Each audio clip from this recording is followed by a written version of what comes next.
Okay, the time is 6 p.m. It's June 17th, and we've gathered for our bi-weekly select board meeting. I'd like to open the meeting with a roll call. Select persons present: Jeff Peters, Mike Gould, Jamie Kane. Employees present: Brian Millis, Michelle Nichols, Lance Johnson. Absent: Kelsey Ring, Matt Blockler. I'd like to just go around the room, everybody announce themselves. We'll start with you, George. George Hill. Tom Vacino. Kelly Doyle. Ryan Raffin, Gerald Peters, Corey Welch. Josh Tracy, Jamie Dorr. Rick Romeo, Almond Gray. Rick Cabot, Ben Cabot, Andrew McGonigal. Katie Malone. Okay, let's start our meeting with the Pledge of Allegiance. Please remove your hats. I pledge allegiance to the flag of the United States of America and to the republic for which it stands, one nation, under God, indivisible, with liberty and justice for all.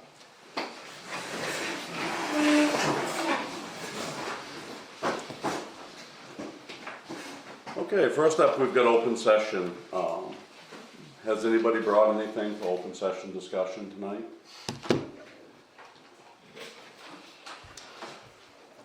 Seeing none, we'll move on. Next is signing the minutes of the board meeting from May 27th.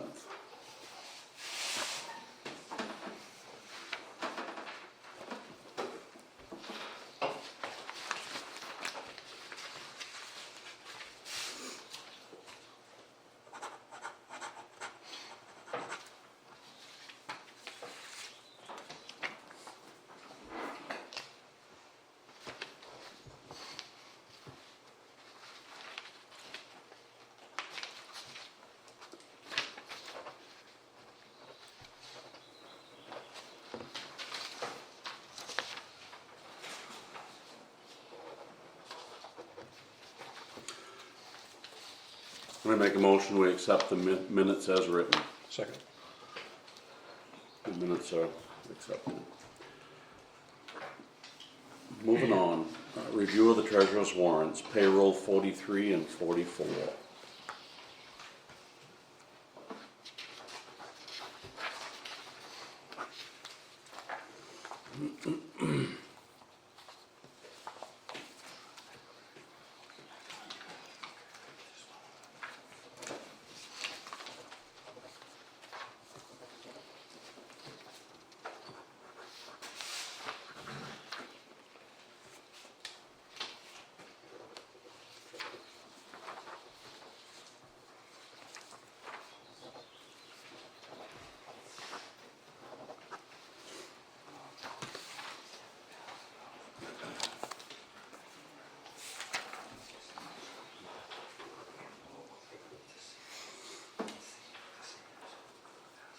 And we have accounts payable warrant number 45.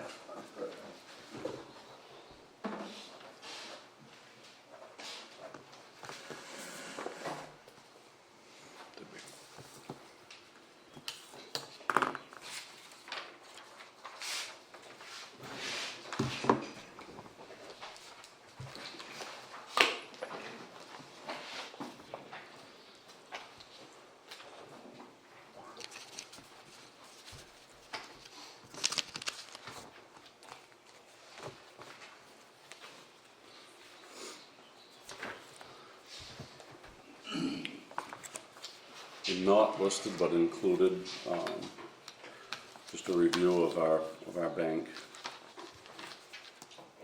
You still have two there that are zeros, and that's the CDBG grant.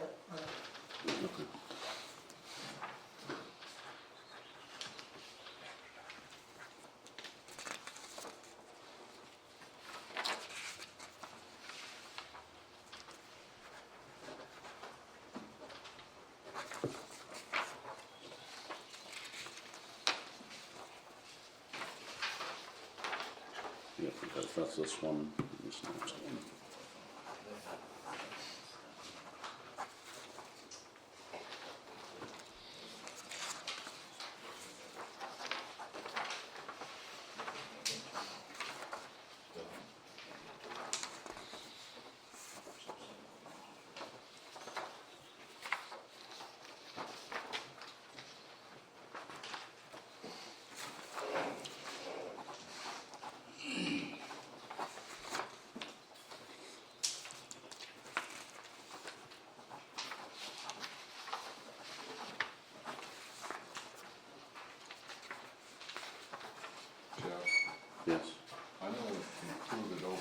session, John Rapano was selected, and he did have an item for open session he contacted me about earlier, so he'd be willing to reopen the floor for. Okay. If you, it's up to you.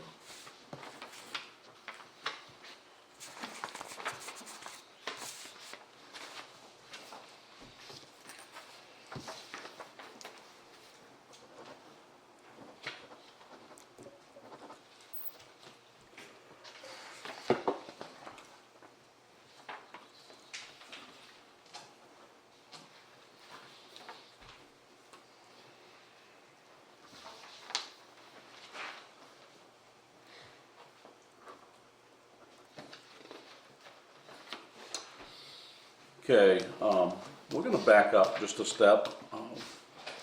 We have John Rotano here that came with an open session item, so we're gonna go back and just address that. Yeah, John Connell, 2 Nights Brewing. I have 2 permits that I need signed by you guys, if it's in your best interest, I think it would be. One for expanding our liquor license so we can close at 9 o'clock and still continue to do concerts out back a little bit later than 9. And also another permit to expand our premise from the tap room out to the stage also. We did one last year too, you guys signed off on that for us for the concert series. It's a temporary permit for the summer. Right. Yeah, and they both came through the Bells system. I don't know if you guys have seen them yet, I did them back in May, or end of May. I don't know. You haven't? Okay. So I will prod Eric Lagasse, the liquor inspector, because it says it's under municipal review on this website. So I don't know I haven't seen the thing. I haven't seen anything. Yeah, Where's I Michelle? Either John. if, okay. So I think it just needs to be, I think it does have to be signed by the select board members. Mhm. So when is the next meeting? 2 weeks. 2 weeks from today? So that'd be right before July 1st? It would be July 1st. It would be July 1st, Yeah. okay. Let's cut it a little close, but we'll get it done. All right, I'll, We'll work with you, we need to yeah. see it though. okay, yeah, absolutely. I'll get it to you. I'll get it to you. I'll ask Eric why it's not showing up on your end, because it says it's been delivered, so I'll touch base with him again. Is it electronically delivered? Yes, it's through the Bells system for Bablo. Hmm. Yeah, yeah. No clue. Okay. Okay, I'll touch base with him, you guys probably need to have a login to get in and see it. Because it's an online account with the state, Okay. so. That's how, they changed over last year, I have to do all my permits for like catering and events through this Bell system now, Mhm. so. So you'll check in with Michelle O'Brien, Yes, I'll touch base probably tomorrow. okay? All right, thank you, Thank you. have a good night. All right, moving on, old business. Opening bids for the Flanders Hill project.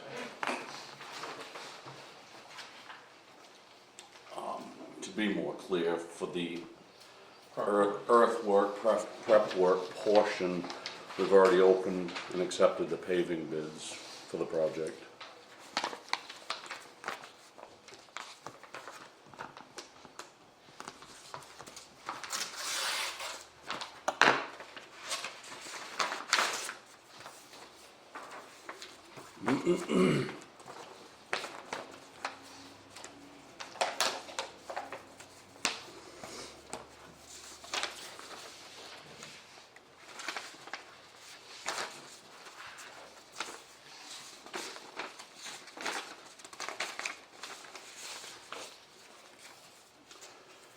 Okay.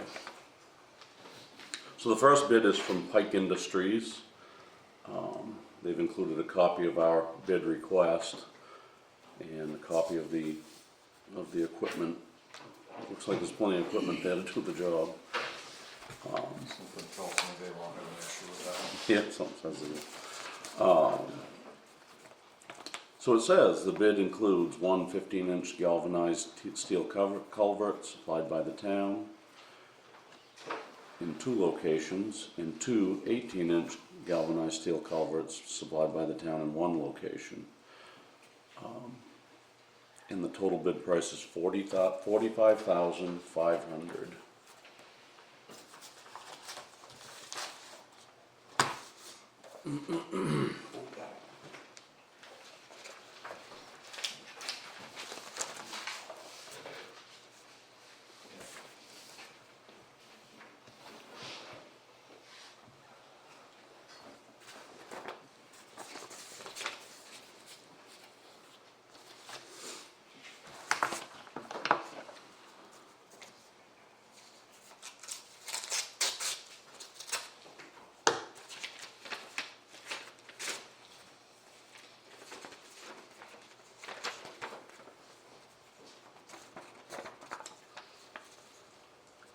Okay, the second bid is presented by Scott Reynolds. He listed his scope of work listed in the bid package as Flanders Hill Road prep. And he outlines the parameters that we put out for bid. And his bid is $13,550.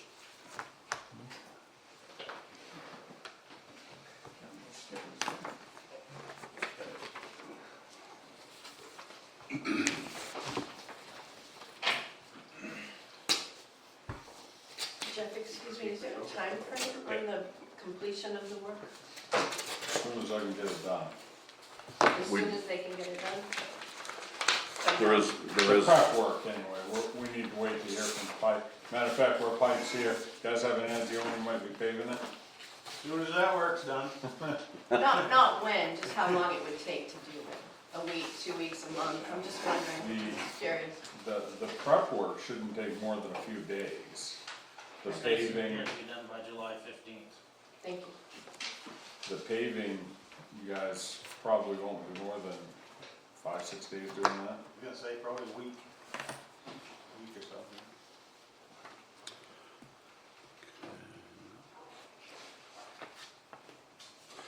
okay, and the third and final bid is presented by Eric Hansen, Hansen Earthworks, I believe is the name of the company. Hansen and Son Earthworks, and their bid is for $4,200. Wow. This is all for the same job?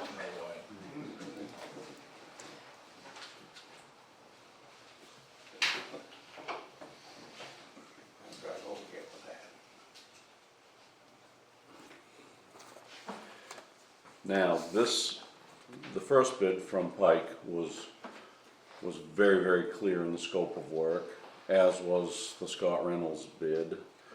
The Hanson bid is, it says, in regards to the bid package for Flanders Hill Road project, Hanson and Son Earthworks is submitting the following bid to complete the work as described for $4,200. Jeff, I actually have a family member that works with him, so I'm gonna recuse myself from any discussion on this and let the road committee speak on behalf of the road commissioner. They're all present.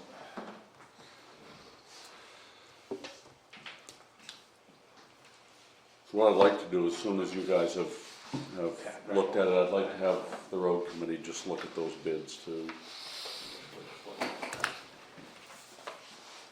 There's two.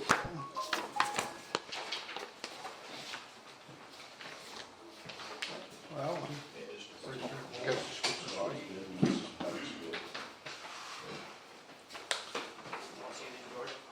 Yeah. Hey Josh, just so you know, it's not you, that trailer's been driving Jamie nuts all night too. get some super glue.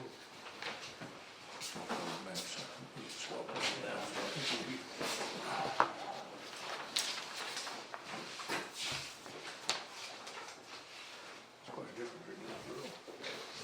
Hmm. Makes me a little concerned. Me as well.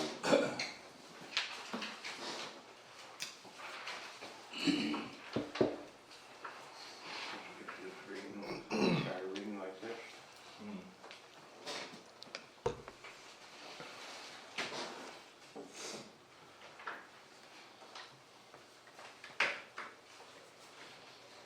And to be clear, this bid is for the dirt work. This bid did not include any shim or anything for the other the other pieces of the paved road. This This is is, just the dirt road and culvert prep.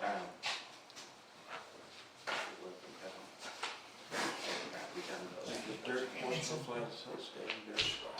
no, That's a big swing. Binder. That's a big swing. Thank you.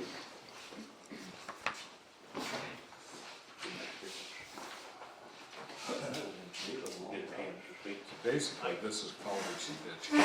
Culvert and ditching, that's Right, correct. right, pretty much by the police fire. Okay.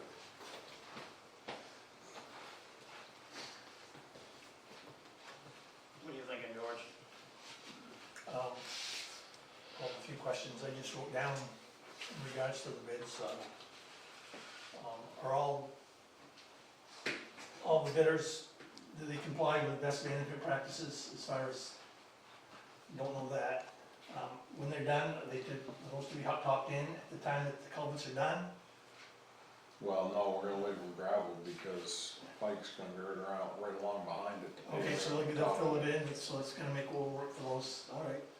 Are those a tapered work when they put them in, or are they just digging a hole and dropping them in and, No, they need to, I mean, they do know that? they need to dig it down. I've talked directly to both Scott Reynolds and, Eric, Eric Hansen. They asked for meetings on it, and we actually went out and looked at it, and we went over that very thing. So I mean, My assumption is Pike is on the same ballpark, cause they do this stuff all the time. right, but, don't, just hate to see them done, then they pop up, and they have to come back in, do them again next spring, I hope we can eliminate, Right, I know or as best both, as we can, but yeah, but there's a huge, I mean, somebody's thinking different from a $4,200 bid and a 45, I mean, that kinda concerns me a little bit. I'm very concerned about that, and two of the bids include a description of what they intend to do, one of them does not. We have drawings, No, this is just simple dollars and cents bid. They were given a scope of work. materials list, They were given everything in the scope of work, and that's what they're bidding. words, I mean, okay. that's the only thing we had. Two culverts, It's actually Three. three. And they're already paid for, right, or separate from We it? all- They're installing our culverts. Just the earth. It is the earthwork. Are they gonna put like stone or something, probably, Yeah. right, for that? In our, It's exactly what they're gonna do, Kevin. in our scope of work outlines it very clear as to what we're looking for. And that's what they're bidding on, is the scope of work that You we take put this, out. you got, hey, Jamie, take Oh, good. You good? Well, keep them all together so they don't lose them. That's Scott's. That's Hanson's. You give a check on their order before you make a decision. Jeff, Scott Hansen's too. so I think we're kind of agreed on with Scott Reynolds. Mm-hmm. The problem we have is that, we have a very big swing in price. And I think it's because of the lack of, it truly does not state in here what we want. It states in a very vague way what we want. And we need to get going on work or we're not gonna get it done. Correct? But the way this bid package is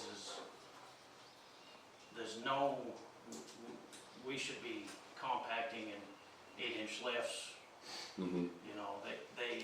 there's no, unless they went out and looked at it, they don't know how deep the culverts are. Right. They So I both, think that's why we both have such Scott, a very big swing in prices here. yeah, both Scott and Eric went out with me and looked at them. I think Hanson's is probably labor only. Cause there's no way, that don't even cover the gravel, the culverts, so, Right.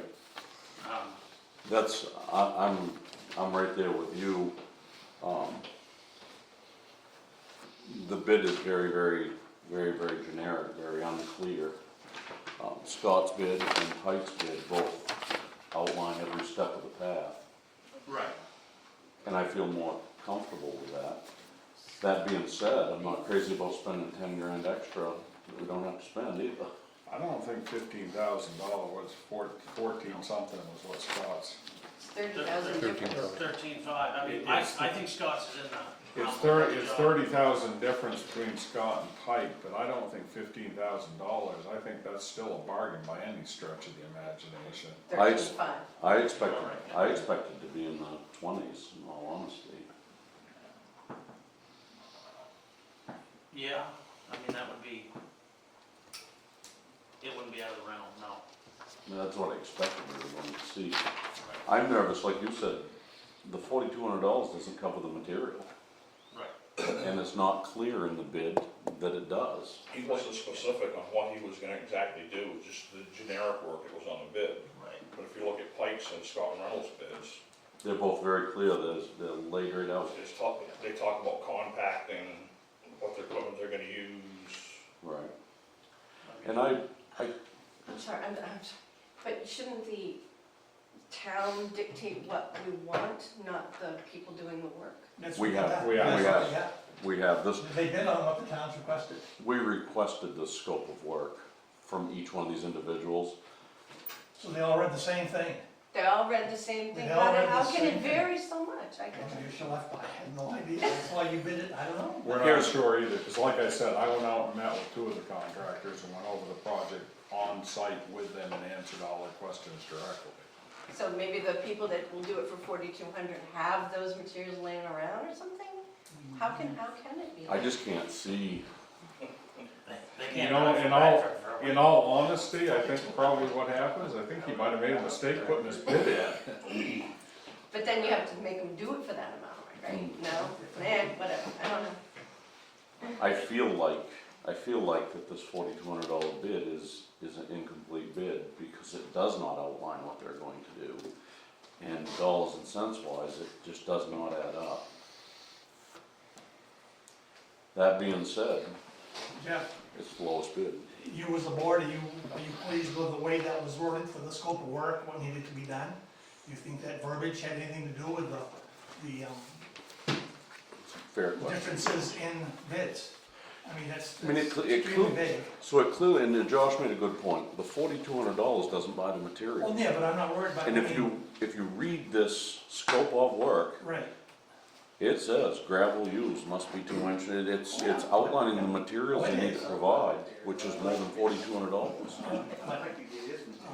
And I'm thinking this is a bid for the labor, and he's thinking that we're gonna provide all the material. well, you can't assume. That's correct, so And you can't decide unless you know. Well, yeah, you can decide. we can decide. I almost, in my mind, I view this as an incomplete bid, because it doesn't outline labor, materials, all of it, but it does say it's a bid to complete the work as described. Right. And then the work as described, it lists out the gravel to be used. They do our grading orders. But we, And they've done it's it. kinda hard there too, because we stated that we're supplying the culverts, but never said anything about the gravel, so that's, maybe he took it as we're supplying the gravel too. Yeah, maybe I could have clarified that a little bit in the bid package, but I never would have thought that, it just meant, Right. you know. I mean, the road committee as a whole is, we're good with Scott, you guys need to decide from there on what you wanna do. In Hanson, there's nobody here from that. He wasn't sure if he'd be able to make it up tonight. Thank you. You just can't do it for that more, it's impossible to do that. Go ahead. Just call him. We could. If you want, that's up to you, folks. Did he ever call you with questions? He came in to see me yesterday, yes. Okay, so. So we talked about the project already, and he's asked very specific questions on He's it. aware. So here's the reality, if he truly is bidding our scope of work and providing the materials, he's $10,000, $9,000 some dollars less than the next bid. I think that's a good suggestion, call him and just make sure there's no gray area. I don't wanna accept his bid and say, geez, I can't do that, and then we're right back to waiting to rebid it.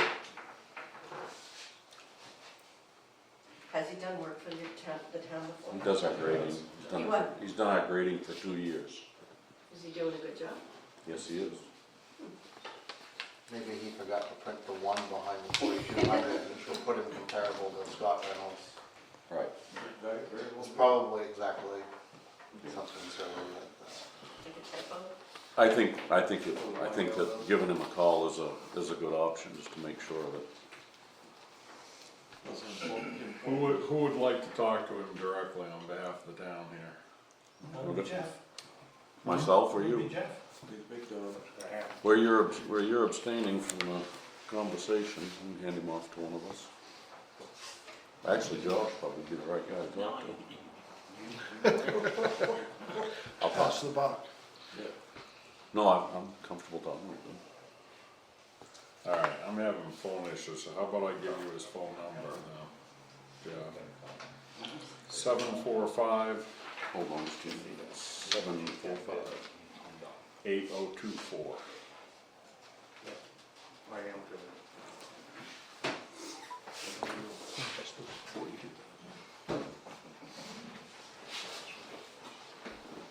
You can't call somebody after me. Eric, Jeff at the town of Sangerville. Oh, how are you? Not bad. I've got you on speakerphone. Everybody's listening. Okay. We've opened the bids, and your bid is the lowest bid.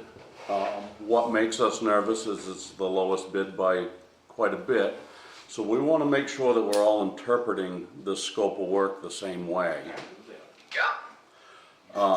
Does your bid include gravel, stone, all the things that, all the materials for this job? Or is your bid strictly labor? I replaced a lot of culverts. One load of gravel's gonna do that. Okay. Unless somebody's, I don't know. Yeah, we were just concerned. We, Yeah, we use about 4 to 6 yards of gravel on a culvert usually. Unless you guys want all new. So there's 3 new culverts. Yeah, we ain't gonna. No, I mean all new gravel. New gravel. Usually some of the stuff that comes out is fine. Other stuff has to be trashed. You know what I mean? Right. You obviously gotta you cut your asphalt, you gotta take your asphalt chunks out, get rid of them, and pull your gravel out, pull your culvert, then you see what's on the base, see if it's decent or not. Yep. Usually it isn't, so you put some new in, compact it, lay your culvert in, compact around it, and typically when you haul material out of those culverts, there's some good material, and your culverts are not that deep. If they were deep, I would say you needed more. I mean, a load of gravel is $350. Right. You know what I mean? We I'm usually use a bony gravel. We don't put, I don't know if you guys want, we don't usually put 3/4 inches of stone on the culvert, because it allows water to run under them, and when that freezes, you can push up. So I usually go with a bony, rocky gravel, like a 2-inch gravel. Yeah. Still packing around there. So I've got the road committee sitting in front of me. Do you guys have any questions there? Yeah, I don't think this is illegal. You after the bids and everything, then you want him to change his specs. You can't do that. We're not asking him to change anything. We're just clarifying that he's on the same page we are. Yeah, but you're getting specs that weren't in his bid yet. You cannot do that. Hey Jeff, I need to Not confirm probably. the price. And you, What's this Is spec? it a typo? so what the question is,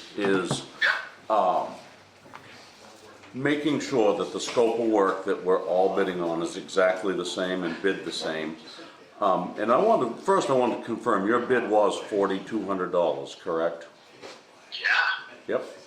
Okay. yeah. Here's what I was planning on doing. I am planning on, when you enter the road on the left-hand side, so it's a manicured lawn, Mm-hmm. looks like there's really no problem there. So you've got the corner by her mailbox, probably needs to be cut off some. Then there's a culvert there with a, like a homemade box that's rocked in. Mm-hmm. I mean, you can reset a culvert right in that. Most towns don't touch manicured lawns, like even by the farm. Right. So the only real ditching I saw, and I don't even know if it's ditching, is from when you enter the road on the right-hand side down to the farmhouse on the right-hand side. Mm-hmm. Most everything else is really more of like pulling off some sod, but not really ditching. In the entire left-hand side of the road, there is no ditch. There's two There other spots. is, but it's on a lawn and they mow it. He hasn't bid on the same stuff that's in Scott's bid. Yeah. This is different. Yeah, the committee is concerned that there's some differences in the way the bids were written. The other two bids, we had 3 bids total. The other 2 bids came in with a very, very clear outline of, you know, what they intended to do. And that's why we called you, just to make sure we're all comparing apples to apples, you know what I mean? Yeah. They're probably planning on doing a lot more than me, but I didn't see the need. Mm-hmm. Is he Really? Yep, and you have intention of compacting everything under the culverts and the, you know, the standard procedure. Yeah. I What's he mean, have for equipment? listen, it sounds like other businesses or other companies thought it needed more work than I do. Yeah, and I think that's kind of what we're all pulling out of this conversation. And because your bid was very, very, very brief, so it was hard for us to tell. So we wanted to just have a one-on-one conversation with you so that we are all on the same page. You know, I didn't want you I was to. going to try to get up there because I talked with Brian about it and just explained what I thought. Yeah. You know, what I thought, reading the bid and going out looking at the job site, what I thought needed to be done. Hey Jeff, I why don't you didn't have know. him submit I a had clear very, outline very in little writing, ditch work. period. And that's probably it. I just, when it comes to people's lawns, typically towns just leave them be unless there's a water issue. Mm-hmm. And I didn't even see any standing water. Yeah. So if you were going to do anything on the left-hand side of the road going in, it looks like the water is not sitting in the road. It's not, looks like it's running off. It's running through the systems that are there. The only thing I did talk to Brian about, you guys are providing the culverts. There is a 2x2 concrete drain over the culvert Mm-hmm. with a metal grate. Mm-hmm. If that's pulled and it's no good, I said that, hey, you know, I'd have to obviously, that would be a contingency or something. You guys, obviously, I think you guys know that. You provide the culvert, you have to provide the drain items. Mm-hmm. We're gonna pull it and replace it, the culverts. Mm-hmm. That was really the only questionable area.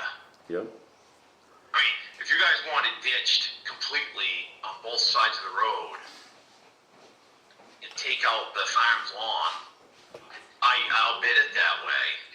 Mm-hmm. But of course the bids are in. The bids are in. Yeah, we've got to make a decision on this, and we didn't want to include or exclude you without a full explanation of what, you know, your intentions were. Yeah. The other 2 bidders, there was just pages of procedure and what they were going to do and what they were going to use for equipment and all that, and we felt like there was enough difference in money, so we didn't understand the difference in money and wanted to make sure we're all on the same page. I think I'm probably a little bit different of a contractor. I work with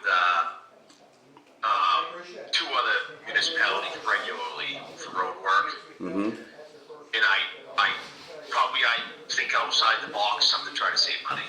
Mm-hmm. So if you guys aren't happy with that, there are no hard feelings. Okay. Go with your guys with the more detailed bids. I tend to like when I read the bid package, it seemed pretty vague to me. Yeah, Cause they did Yeah. both sides of the roads, a third of a mile in, replaced 3 culverts.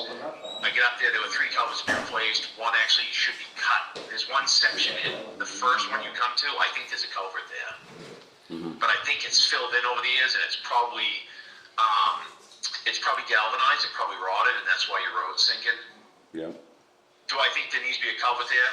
Well, if there hasn't been one there this long, I say we dig it up and see if there's one there, pull it out, put fresh gravel in, compact it, and get it ready for paving. So that's my opinion. right, And the other 3, they're gonna need to be cut. The pavement's gonna have to be cut. Pull them out, replace them, compact everything in around them, get it ready for paving. 'Cause I saw more work in the culverts than the ditching. I really didn't see much ditching, to be honest. Yep, You got like a 5-foot drop off there. If you pull that shoulder and cut that off, you get rid of your trees down on the immediate bank with an excavator boom. That's really all I saw. okay, Unless you rip up the farm lawn right, and make ditches. right. All right, what we're gonna do is we're gonna take what we've just learned from you, and we're gonna compare it to the other 2 bids, and then we'll make a decision. Yeah, I mean, I planned on 2 days Mm-hmm, with a skid steer and a excavator. mm-hmm, Jeff, Is what I planned on, and labor. yep, And one, if it's 2 loads of gravel, it's 2 loads. It is what it is. The way what I you bid, got for it's gonna be equipment? done right. If I need 3 loads, it's gonna be 3 loads. Yep. It just is what it is. So your intention is to bring a dump truck, a skid steer, and an excavator, as far as the equipment list goes? Yeah, I don't see any other way. Yep, You don't need a skid steer on site, but it makes the work so much quicker Right. for me. yep, okay, It gets me in and out of there in 2 days with 2 guys in a dump truck. yep, You know, I mean, the thing for me, you add culverts into that job, you're gonna be adding another $2,400 at least. right, Just to buy the culverts. right, I replace culverts in the town of Bradford for $1,100. mm-hmm, Is what I do. 1,100. It's a flat $1,100. They buy the culvert. mm-hmm, okay. So, yeah. All right, well, I appreciate you taking a minute and talking with I didn't us. see any point in treating you guys any different, but Right. it sounds like these guys are gonna do more work. If I've already put my bid in, so if you want what they spec'd, you're not hurt my feelings Okay, at all. we're gonna make that decision, we're gonna just review the other 2 bids and make the decision that we're comparing apples to apples. All right, thank you for your time. Sounds good. All right, thanks. Thanks, bye.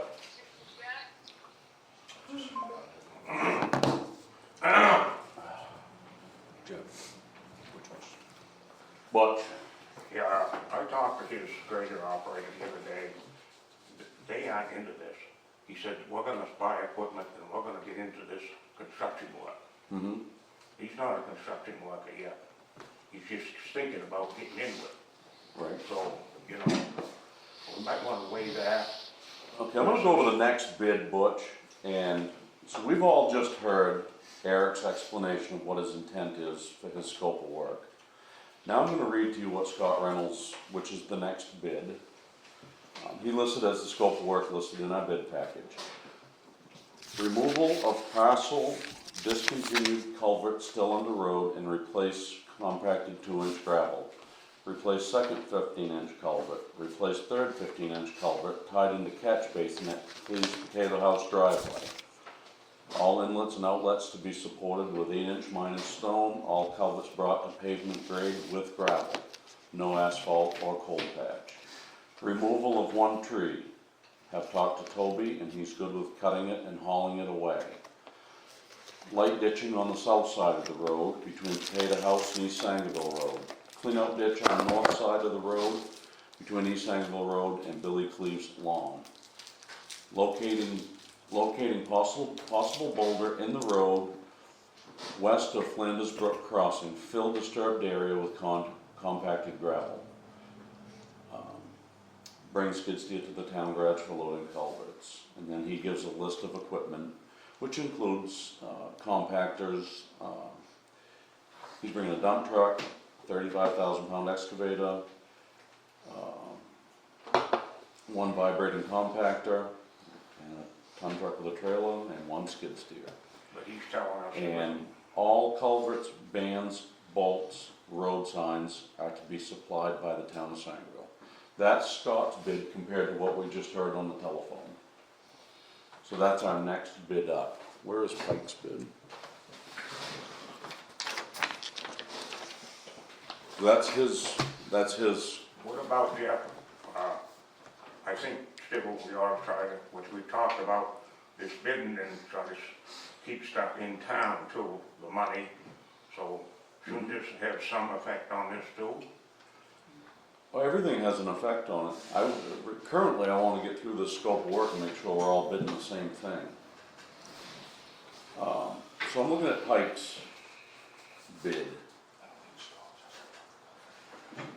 Pike's bid states, Town of Sangerville to supply all cross culverts, culvert fittings. Traffic control is included in the price. I assume the bid price. Prices for products containing aggregate, cement, liquid asphalt, and steel are subject to equitable adjustment to account for any change in the prices of those materials, including tariff rates, if the price change is not covered by a specific index. And then it goes on, worldwide energy petroleum markets continue to be volatile. Consequently, Pike Industries reserves the right to withdraw this quote if not accepted in 7 days. If we do not receive a response to this quote in 7 days, it will become null and void.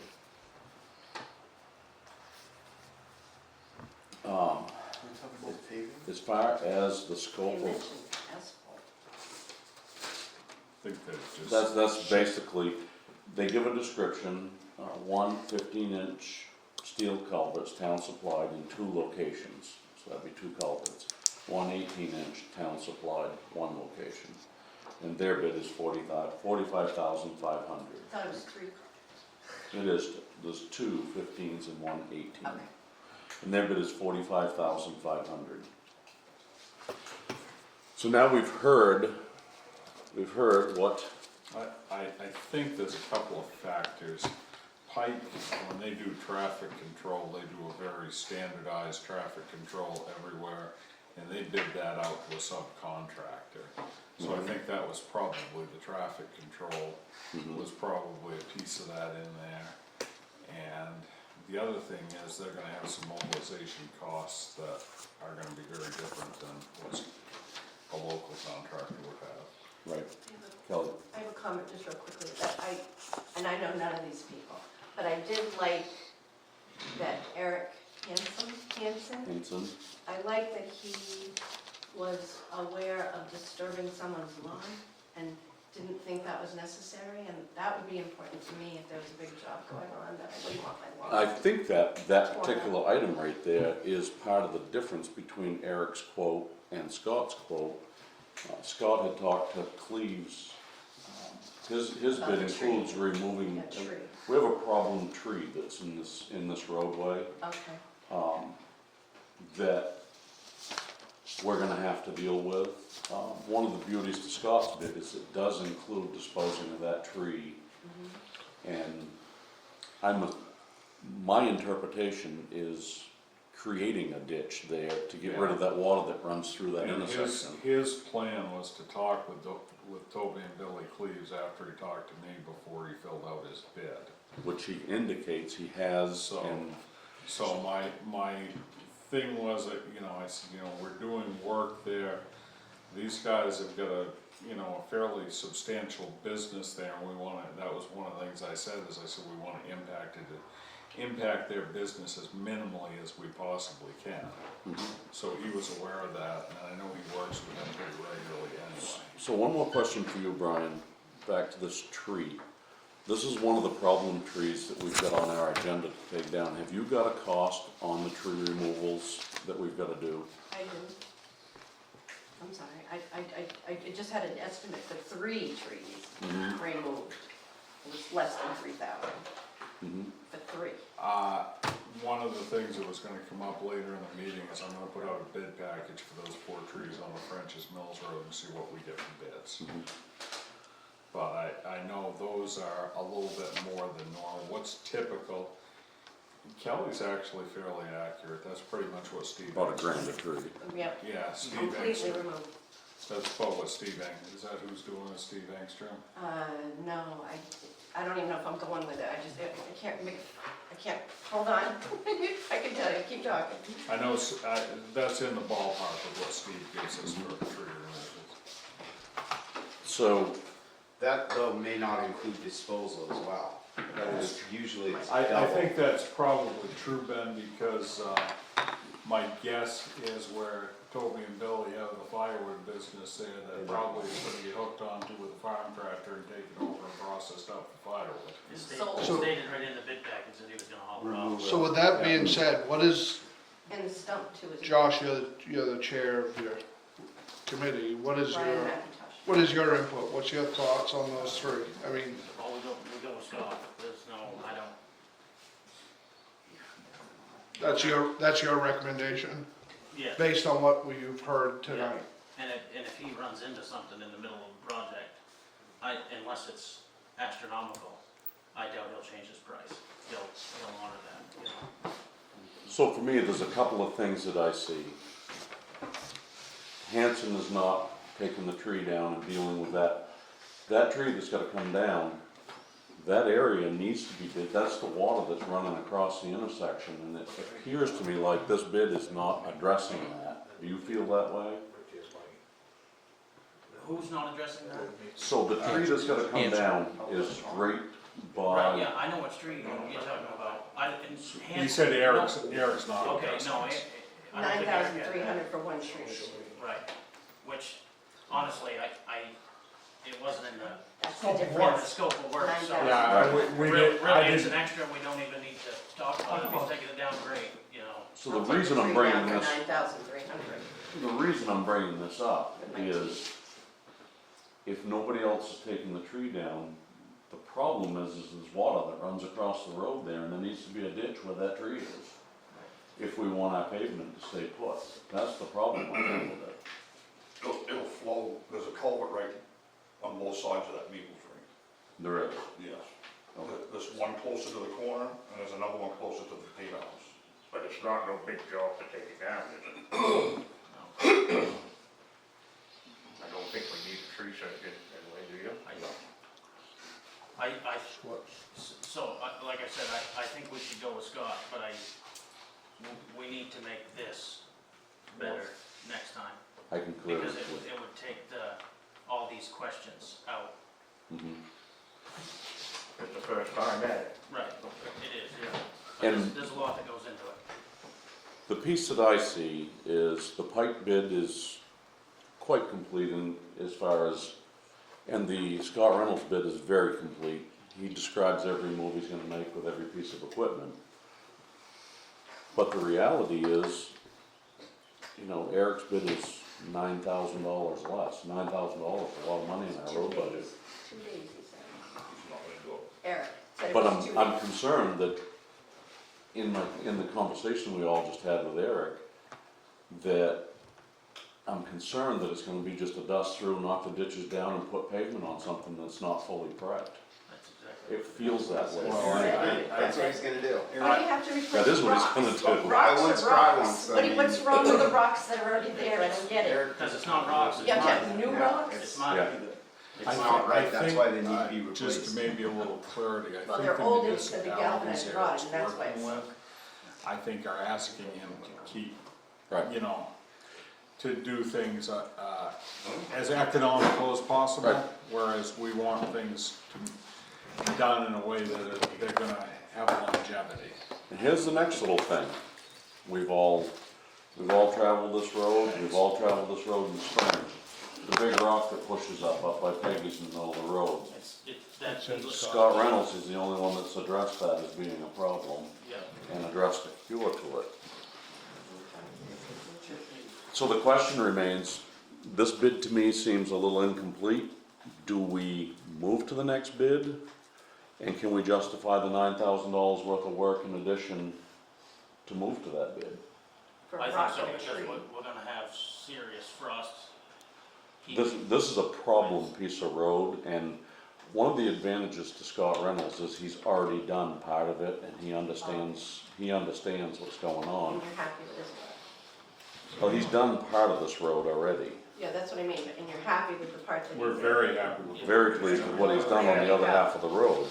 I'm really worried about that first bid. Because he's new at it. Here's an example, we take Eric's bid, he grades the road, he scuffs the ditches down, we pave it. We Yeah. spend all this money to pave the road. Right. And come spring, we got a boulder this big up by Peggy Cleve sticking this far out of the road. I'm not into that program. To me, the difference in the bids, knowing that those things would be addressed, is worth the $9,000. That's me personally. And it seems like at 13.5, that seems like a bargain for that scope of work he's talking I about. agree. And it's gonna be done right. Yeah, I mean, he does That's, this work. So that's a key thing, Ben, is He the does work he's beautiful done for us, he's done Proven right. 2 he's years done of it right. track record, drip spot on. Local, So he I has- mean, kind of a no-brainer. I don't think the highest bid is realistic, and I don't think the No. lowest bid is realistic. So, It's not explained very well. so given the fact that we know Mr. Reynolds' work, it's spelled out in there, it's taking care of other issues, we're gonna be putting a lot of money into that road that we don't need to go back and redo again. I'm comfortable with moving on to making a decision as to where we're at this point. I think the bottom bid is, I think would be great to have that price, but I don't believe it's realistic to have quality work that we wanna have done and move on with it. I just The want, road committee has already spoken their opinion. I listened to, they've worked with these contractors, so that's my feeling. I just wanted to point out the competitive bidding policy that the town has. The selectmen are not required to take the lowest bid, but they're required to take the bid that they feel best meets the needs of the town. So with that, let's have a motion on the table. A motion to accept Scott Reynolds' bid. I second that motion. Any further discussion? Vote? Okay, the bid is awarded to Scott Reynolds. Thank you, guys. Thank you, guys. Thank you. Thank you. Thanks for your time.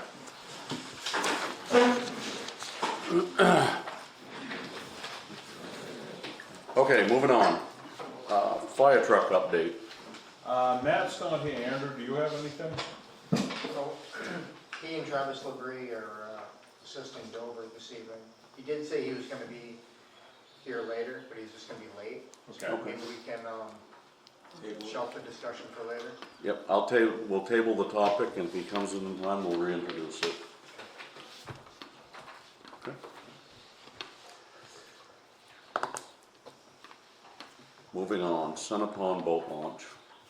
Well, Mike and I have kind of waded into this a little bit, and both been down there and looked it over, and Bruce McNaughton's kind of volunteered to help us out and look it over, where his father did the original surveying for basically that whole side of town, and actually owned most of it at one point or another, I think. But anyway, Bruce thought we owned a lot more than we previously thought. Mike and I looked at the deed, and we think the town owns more than we had been led to believe that they owned there. And Dale Gray contacted me, and he said he thinks the town owns more than we do down there. So my proposal is that we get a professional surveyor in there, and let's take a look at it and answer that question before we move forward. And I have contacted Sackett and Brake and asked them to give me an estimate on what it would cost to do that, and when I get that estimate, I'll come back and. Do we have a line in the budget for that? We do not, For that that's survey. why I have to come back to you to find it. Now, I talked to the road committee the other night, and they seem to think that would probably, that they wouldn't have any real heartburn if that money came out of the road committee, but I wanna see what the estimate is. I wanna take a look at where it fits in the budget, but we've gotta move something from a line item to cover that, so I will come back to you before we make a decision on it. Where did we end up with the survey money for the dump site? Was that right That was- spot on what we That was budgeted? spot on what we budgeted. and they have completed the survey, and Josh just left, but basically where Josh was so involved with that, I am more or less speaking for Butch's interest, I put Josh in touch with Kevin, and they're kind of like crossing the Ts and dotting the Is on that whole project right now. So this boat launch project included the turnaround, but it also included improvements to the boat landing road itself. Yes. Now, this was another thing I discussed last night with the road committee, that between now and next year, it will be next year reasonably before we could do anything like clearing that little island. I mean, we need to make sure that we know what we own. We need to make sure that, you know, Lance looks at it and says it's okay for, you know, our shoreline zoning stuff. We can't violate our own shoreline zoning rules. And, once all that takes place, it probably would be next year before we could do anything substantial down there, which gives me time to submit a couple of grant applications to Maine Outdoor Heritage Fund, and the State Park Service has a grant fund, and I think we could get some, significant part of this paid. I think we could probably get 2/3 of the work that it would take paid for. But I think the reality is, and anything we do for gravel work on that road next year will just make, the work we do the year after easier. I think within a year with a little bit of planning and a little bit of luck, we can improve that boat launch a whole lot down and make it a lot more functional. So, but we're going through it in very cautious steps as to not break any rules or wind anybody up. Okay, so basically that's informational at this point. Yeah, and the boat launch, at the same time, there were talks about the docks at both launches, both Manhannock and Center Pond. I contacted the state. They say we're eligible for replacements of those docks next year. We can get new docks. Cost us $500 a piece, and the state will pay the rest, and we can get that done next year. Wow. Perfect. Moving on. French's Mills Cemetery trees. That was something I said, I'm gonna put a bid package together for that and put it out and see what we get. Orman's already told me that he's gonna put in a bid if we do. It's gonna be an expensive project. We don't have a line item for that really either. We don't, but we're in a situation where those trees and, We're gonna hit the ground. you know. How many trees are talking?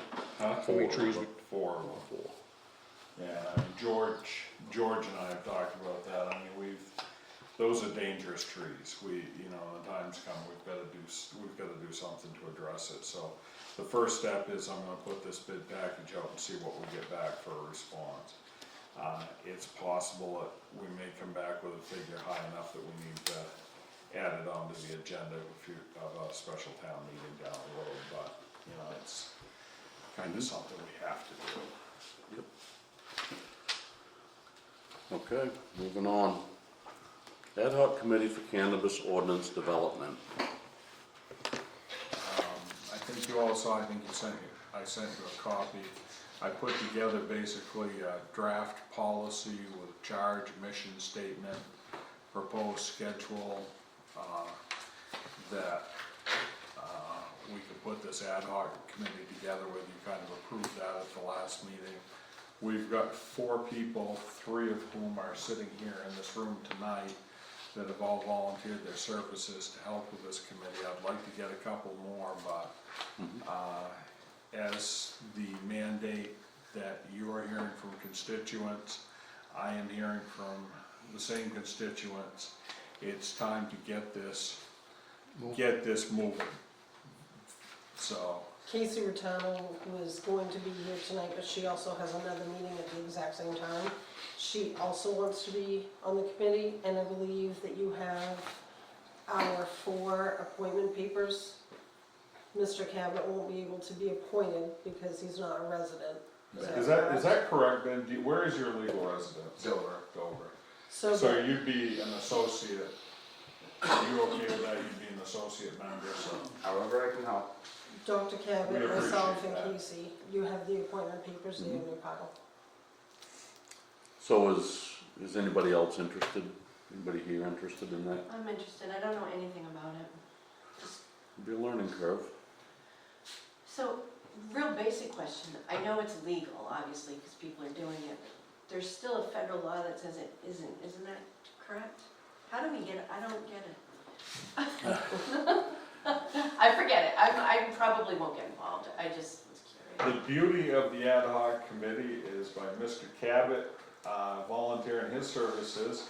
He is an officer of the court and can answer some of those questions for the committee. It's already happening, right? So, why do we need that ordinance? I don't know. The ordinance is more specific to address not somebody that is following the state law and has the legal number of plants or growing them in the legal way or using marijuana in the legal way, or the people that are healthcare that have a card and are using it in strict adherence and spirit of the law. This is, we have had some large scale, commercial, industrial size scale grow operations that have occurred in town, and they seem to be skirting just under the state law. And the primary issues are, one, they're creating essentially a public safety hazard because, you know, we don't know what they're using for chemicals in there. We don't have any mechanism where we can go in and inspect. We don't know what they're doing for environmental damage.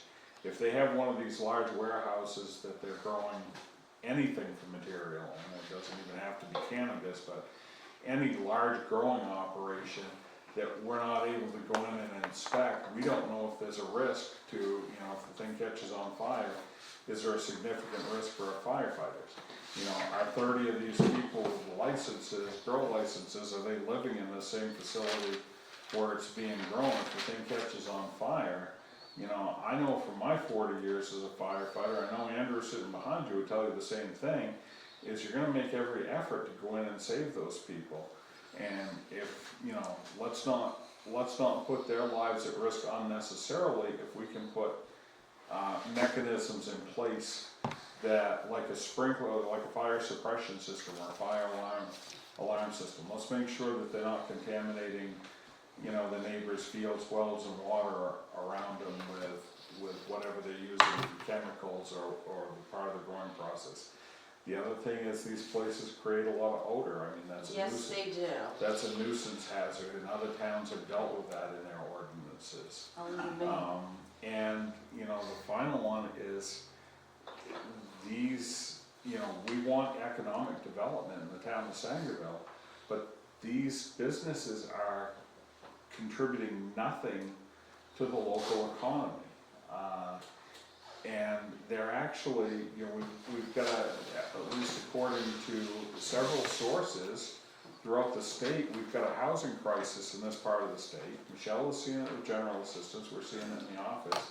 Rents are exorbitant, and you've got these questionable businesses from outside the state of Maine coming in and buying properties that could be used as single family or multiple family dwellings that are being destroyed to grow a cash crop that, you know, is not benefiting anybody in the local area. So those are the issues that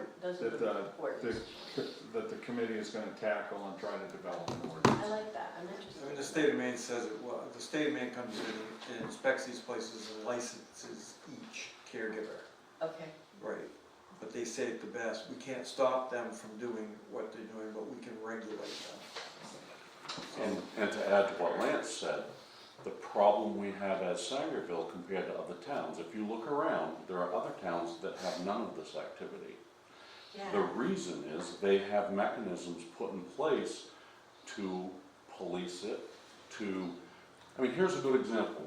Look right out here, this one, and there's a church right there beside it. And you've got kids We in the have, house. we have, we have no legal way to control that because we have no sets of rules in place to police them.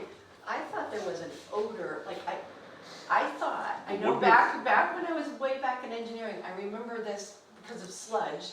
There is, I think, laws on the books about smell, that you can't invade people's, But we have to have them on our books. but it's town by town. We don't have a Park, zone. Parkman has, the town of Parkman, I work for them. Uh-huh. They have a marijuana ordinance. It was directed towards retail. It came out fairly early. But one of the things in the ordinance is regulating the odor. Odor. Thank you. And you can go, but he's currently not growing, but he has fairly large grows in there previous, and you don't really smell much. when you That's go the by. old school building. Yep, yep. the school If is they all- vent it or exhaust it or do something. Yeah, there's ventilation. That's system. fair. You're from Dover. Which Dover stand on them? Dover's pretty universally rejected them. I understand, I believe that there is a vote upcoming about allowing maybe one medical and one recreational dispensary, although I'm not 100% sure on that. But Dover's been pretty resistant to allowing any of that commercial level stuff to go on. And, you know, like has already been suggested, there's a pretty fine line where, you know, if you're a medical caregiver or something else, the state really says the towns are limited in what they can do to kind of prevent them or restrict those types of operations. But I think the more sort of applicable set of rules where Dover's of course has adopted MUBEC because of, you know, the population being higher, but just because the town hasn't actually adopted that doesn't mean that people can just start building structures without adhering to those building safety and fire safety regulations. So like the state fire marshal's office, I think would be a great resource for Sangerville to be able to go in immediately and say, hey, this is a commercial operation, you've got employees here, workers, you've gotta be, you know, up to this standard to protect, you know, not only the workers, but also, like we said, the firefighters and anyone else that might have to respond to an emergency here. And that can happen pretty quickly, and I would guess, given, you know, some of your backgrounds, you guys may have some, you know, contacts there that would pay attention to you if you were asking about maybe having some of those facilities inspected. But as far as coming up with an actual set of laws, you know, moratorium to ordinance type pathway, you know, there's a lot of tools there, but it's that fine line between, you know, putting these restrictions out there so these new operations are held to a certain standard, safety or otherwise, and then having everyone else be, you know, forced to also abide by a similar set of rules that may not be as, you know, widely accepted. Is it the size of the operation? Would that be the difference? That's some of it, but They've taken the rule and stretched it. Right. Yeah. You know, individual caregivers is what they are, Uh-huh. but when you put, I don't know how many there are, Right. under one roof. Yes, that's the size thing. So you bring up a good point with the fire suppression, that's a big thing. Subsurface water, what do they do with the water that comes, when they put it on these plants and it runs down the floor? Where does that water go? Is there a system Yep. to dispose of that water? The potting soil that's dumped in big tiles out Right back is full outside. of Yep. whatever the chemicals are that they grow dope with is, Not good. and it all just runs right down to that swale that goes by Brian's property and right down to Sucker Brook. I mean, all that flowage is right through that area where they're dumping all of that stuff. right, So- and that's a concern. So the soil issue I discussed today with somebody from Office of Cannabis Policy, and they said that they have, in other areas of the state, have addressed it with DEP, and DEP has basically said, no, with what little small amount, they weren't gonna get involved with the soil issue. That's different than what we're talking about with the water, but as far as the soil issues, DEP stance has been, they weren't gonna get involved with it. So, we may run into some roadblocks there, but, I also spoke with them about, if there's code violations and things of that nature, and they said they are willing to go with code enforcement when an inspection is done, to make sure that they're following what is currently on the books, to go with our code enforcement. This is Office of Cannabis Policy. Office of Cannabis Policy. So they're willing to work with us, but I think we need to, I saw Brian's email with his timeline. That's all well and good, but I think we need to actually compress that timeline sooner. And I think we need to move faster on some of this stuff, which is the purpose why we believe we need to have this committee to get going and set some guidelines as to we need to have something brought forward, research done, brought forward in a reasonable time frame, which would be That quicker. was merely a suggestion, Yep. we can definitely, Yep. we can definitely alter that. We need to compress that to deal with this issue. And there's another issue with the moratorium that I think that we need to explore, because we need to prevent further damage that's being done. And we need to pause till we have things in place to allow us to do this. Right. To get the ordinance in place, or at least present it to the people and let them make their decision on it. But I think we need to have a moratorium to basically stop this at this point in time before we advance forward. When you say damage, you mean to the environment, to? Everything, environment, community, neighbors, soil, air. I have noticed the property birds values. are acting weird, and I've heard this on the radio too. Have you guys noticed that? I'm like, are they eating seeds? I know nothing about What's acting anything, but they're flying really weird. Have you noticed that? No. Are they high? I think they're high. So I just think that we need to There's move forward. something. We have 3 to sign for the committee, Yes. You do. I so. would, and I haven't, I asked you to seriously consider being on the committee, but I really think Michelle, with her organizational skills and the research she has done on this and the passion she brings to it, I think she would be an excellent chair for this committee. I second I'm not making a motion, I'm just making this, throwing that out there. Before we get to the mechanics of the committee, the point that Jamie is bringing up, there is there's immediate interest in adding more of these to our community, and this needs to happen yesterday, not tomorrow, yesterday. There's some things that I don't have a complete understanding of, and these would be things that the committee would be tasked with. Back in 2018, Michelle dug this up for me. The state gave us opt-in, opt-out. I do not totally understand it. I have the document that they sent. The first paragraph in it reads, the MMUCA prohibits the operation of any new registered caregiver retail stores, registered dispensaries, testing facilities, and manufacturing facilities after December 13th of 2018, unless the municipal legislative body has voted to allow the operation of these types of facilities within the municipality. And it gives the statute. In other words, such facilities are prohibited by default unless the municipality's legislative body has opted to vote in to their operation. This municipal authorization is similar to the municipal opt-in authorization required before adult use cannabis establishments may operate under the Adult Use Cannabis Act. Sounds like they can't do what they're doing. So my question, and I don't know, were you part of the planning board when this whole opt-in, out thing happened? And how did you understand it?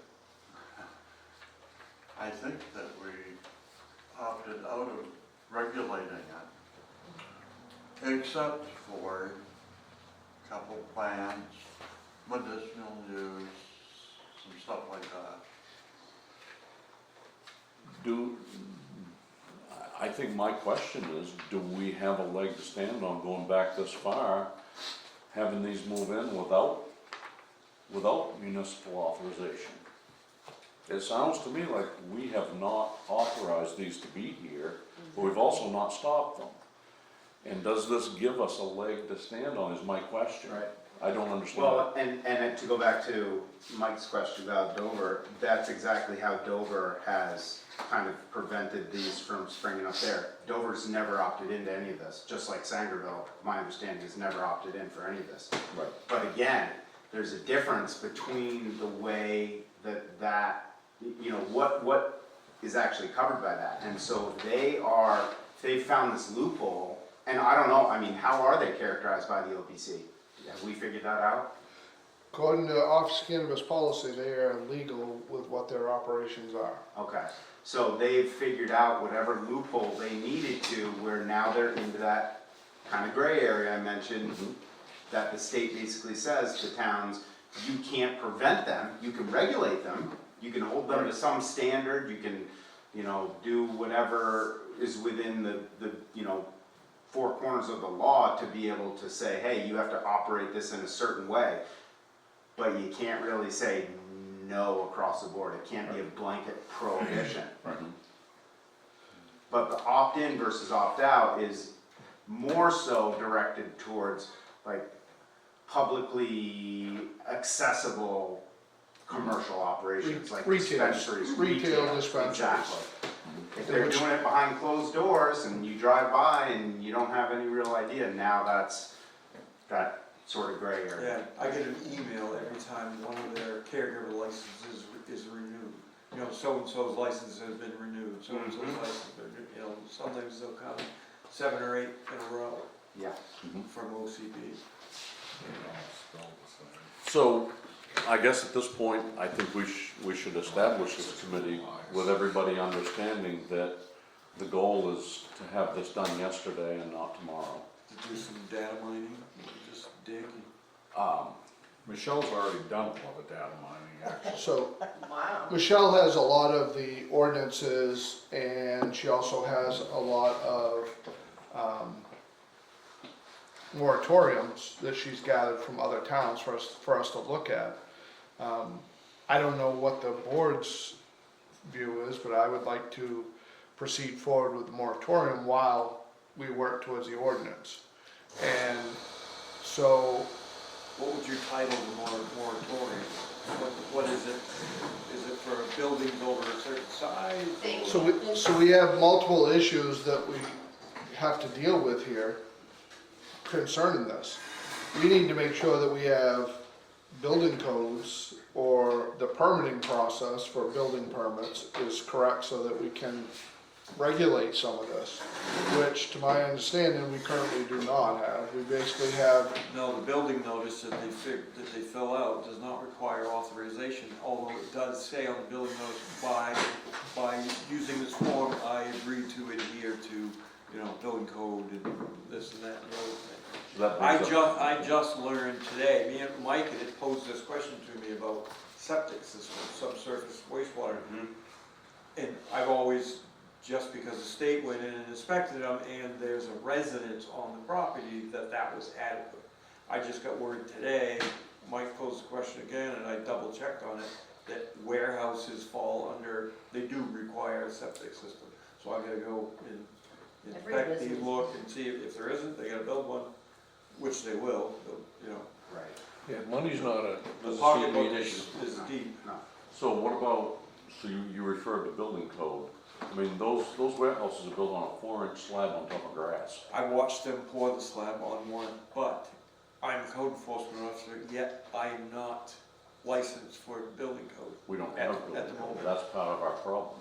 We Yeah. don't have a comprehensive plan, we don't have a building We don't have the permit, land use we don't ordinance. have, you don't have to go in front of the planning board to build anything.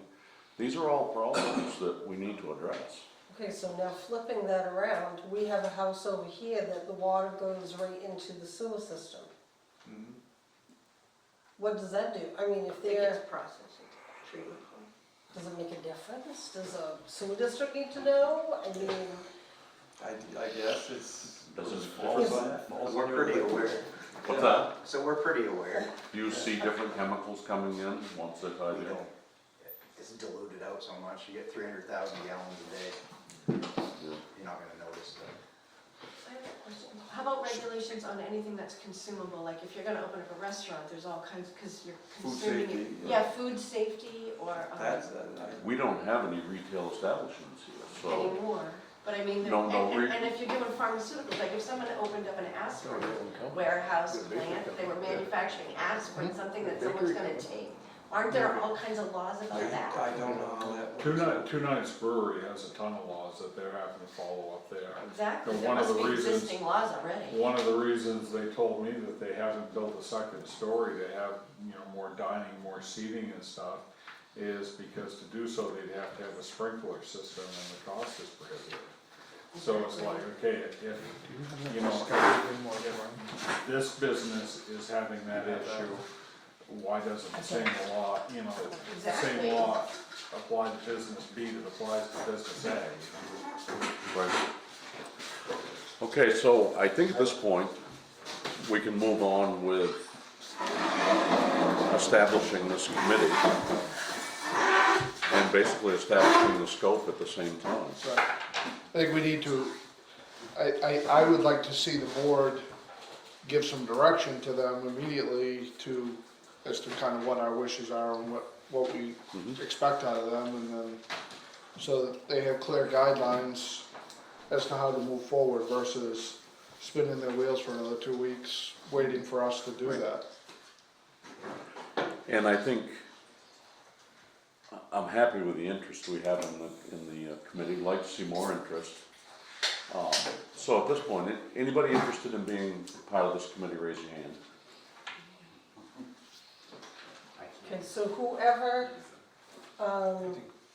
if you could stop at the office tomorrow, or give me a call, or, so I can get you on the list and get the payments filled out. They have to appoint us, so I'll get the appointments done, and then the board can sign them. Could we make the appointments tonight? Can you appoint them tonight and then do the They can paperwork just stop and fill afterwards? in. Good, Yeah. yep, we could do that. Because that would save time and would be able to give you a chance to get your committee going without waiting And would for they, 2 weeks. would they get an agenda? Yeah, what's the commitment? Okay, so we have Ben Cabot, Rick Cabot, we have Sue, we have Ryan, we have Michelle, who else have we got? Casey. And Casey, I got Casey's up there. okay? I got Dr. Cabot's is up there, You said- and mine. You said Ben couldn't be, But Ben can be an associate member. He just can't vote is all. He can do everything but vote. legal sounding board? Advisor or whatever. Yeah. That's great. Associate to the president. Okay, so make sure I've got.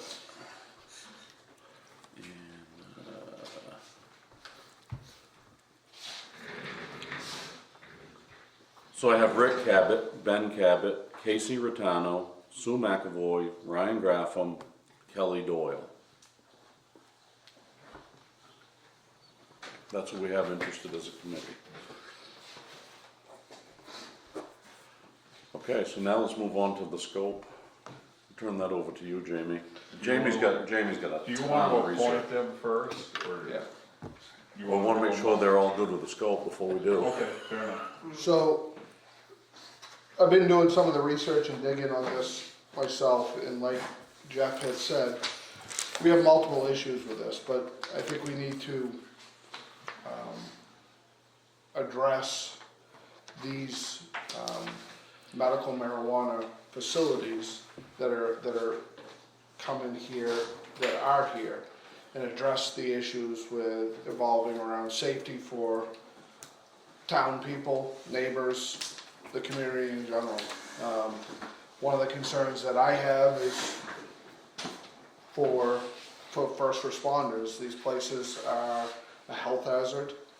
We're gonna be asking our first responders to go into a place that's dangerous, from many ways. There's electrical issues, there's mold issues, there's chemical issues, there's structure issues with these places. They're basically taking some houses that are in existence and removing walls. Some of them might be load-bearing walls. It's all a safety concern. And I think we need to look at it from a whole big picture and say, what do we want to protect the townspeople, basically? I see that there's,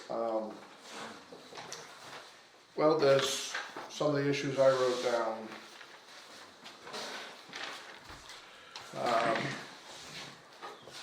Make sure they're properly, they're going through a proper license. I think we need to establish that we need to have a proper licensing process through the town itself, on top of what they go through in permitting process through the state. These places, if they're gonna be in existence and they're gonna follow the rules, they need to have proper odor control, ventilation, so that they're not affecting the property values of those people around them, because nobody wants to live next to that odor or be around it for health reasons.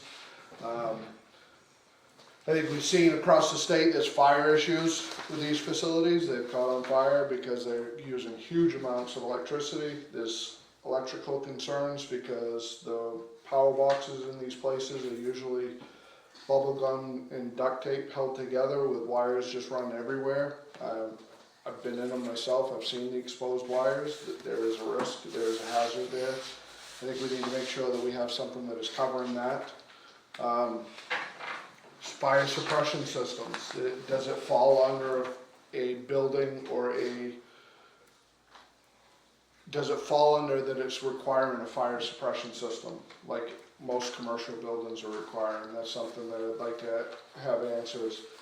Are they in compliance with building codes? Do we have building codes to cover any of these structures? We do not. Electrical codes? In the absence of, with like electric and some of that stuff, in the absence of a town zoning, isn't there a state or a federal minimum that has to be? There is, I believe there is, I'm not 100% sure. Especially when it comes to I know by electric. all of our permits and building notices all say that I will adhere to, da. The state Written electrical right on inspector's the department. front, if you read the building notice, that paragraph near the bottom, I believe it says on there that I agree to adhere by building codes and stuff. Sanitary codes, if it's going in people's bodies, is what I'm worried about. Yeah, that wouldn't be a town level, that'd be a state. Okay. Also, the disposal of soils and other materials on the properties. I think we can see going by some of these places, there's just trash everywhere, wrappers, barrels. I mean, I'm concerned as to what might be in those, is there hazardous materials. The chemical sheets for the chemicals on the property, so we know exactly what we're dealing with. That will be an issue. MSDS sheets for all of it. I can assure you that will be an issue.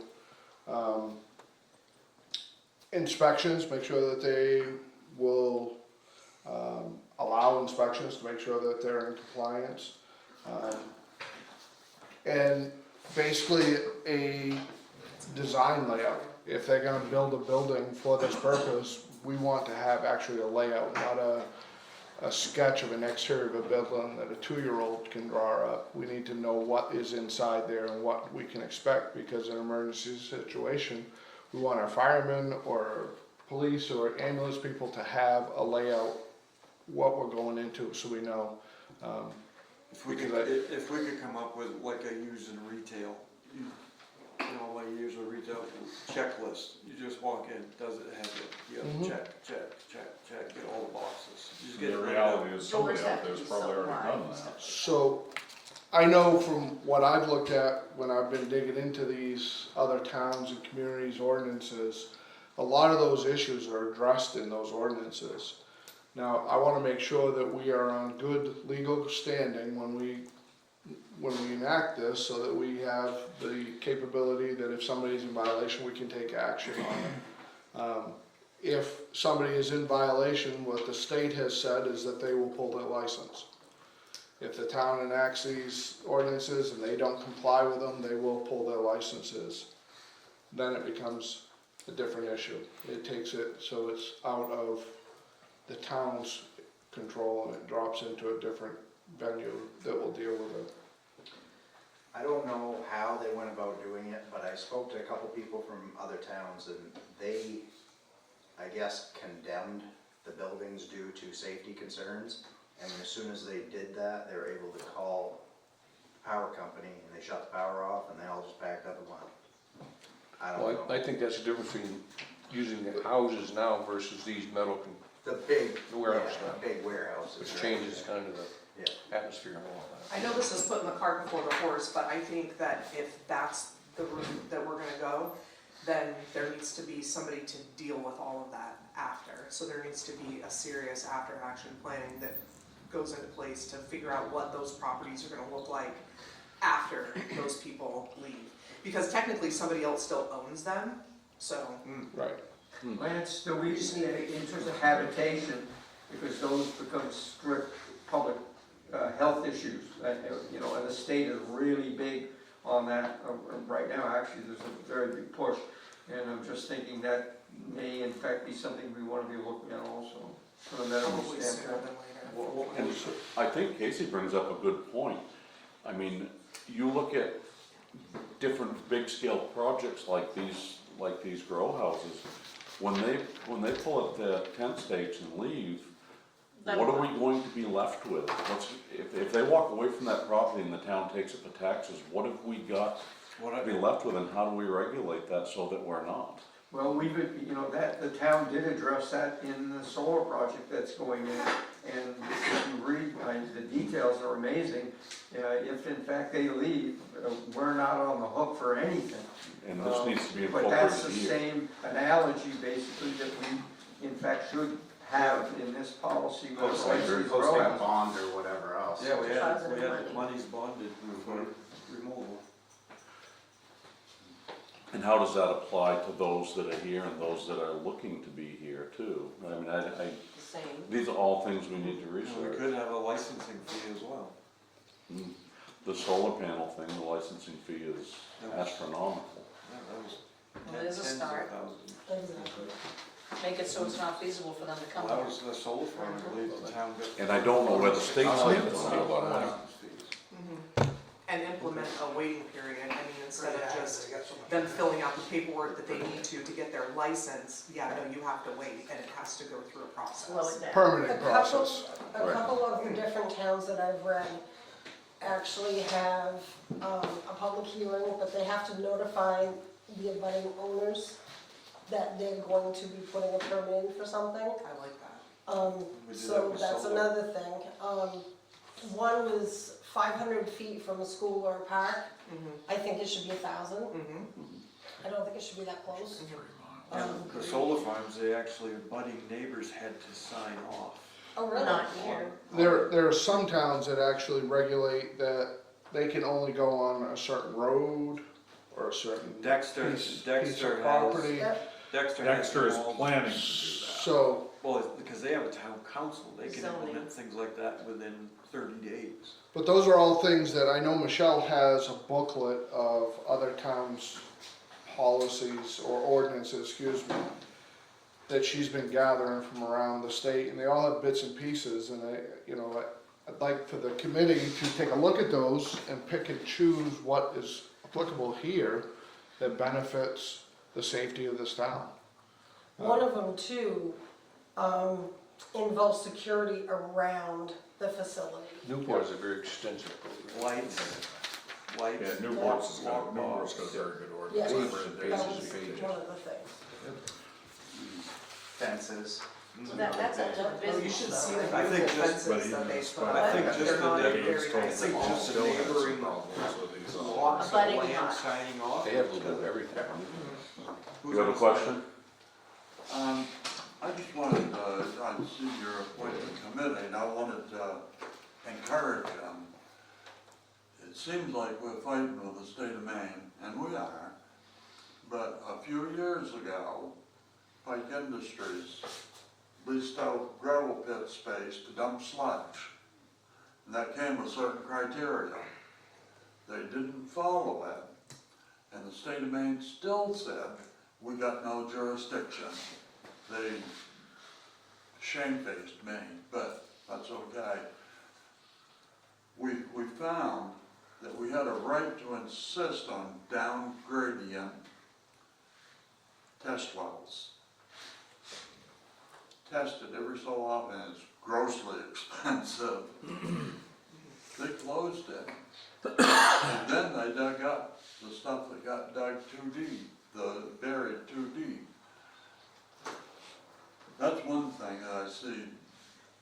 The state of Maine really prefers to defer to local control.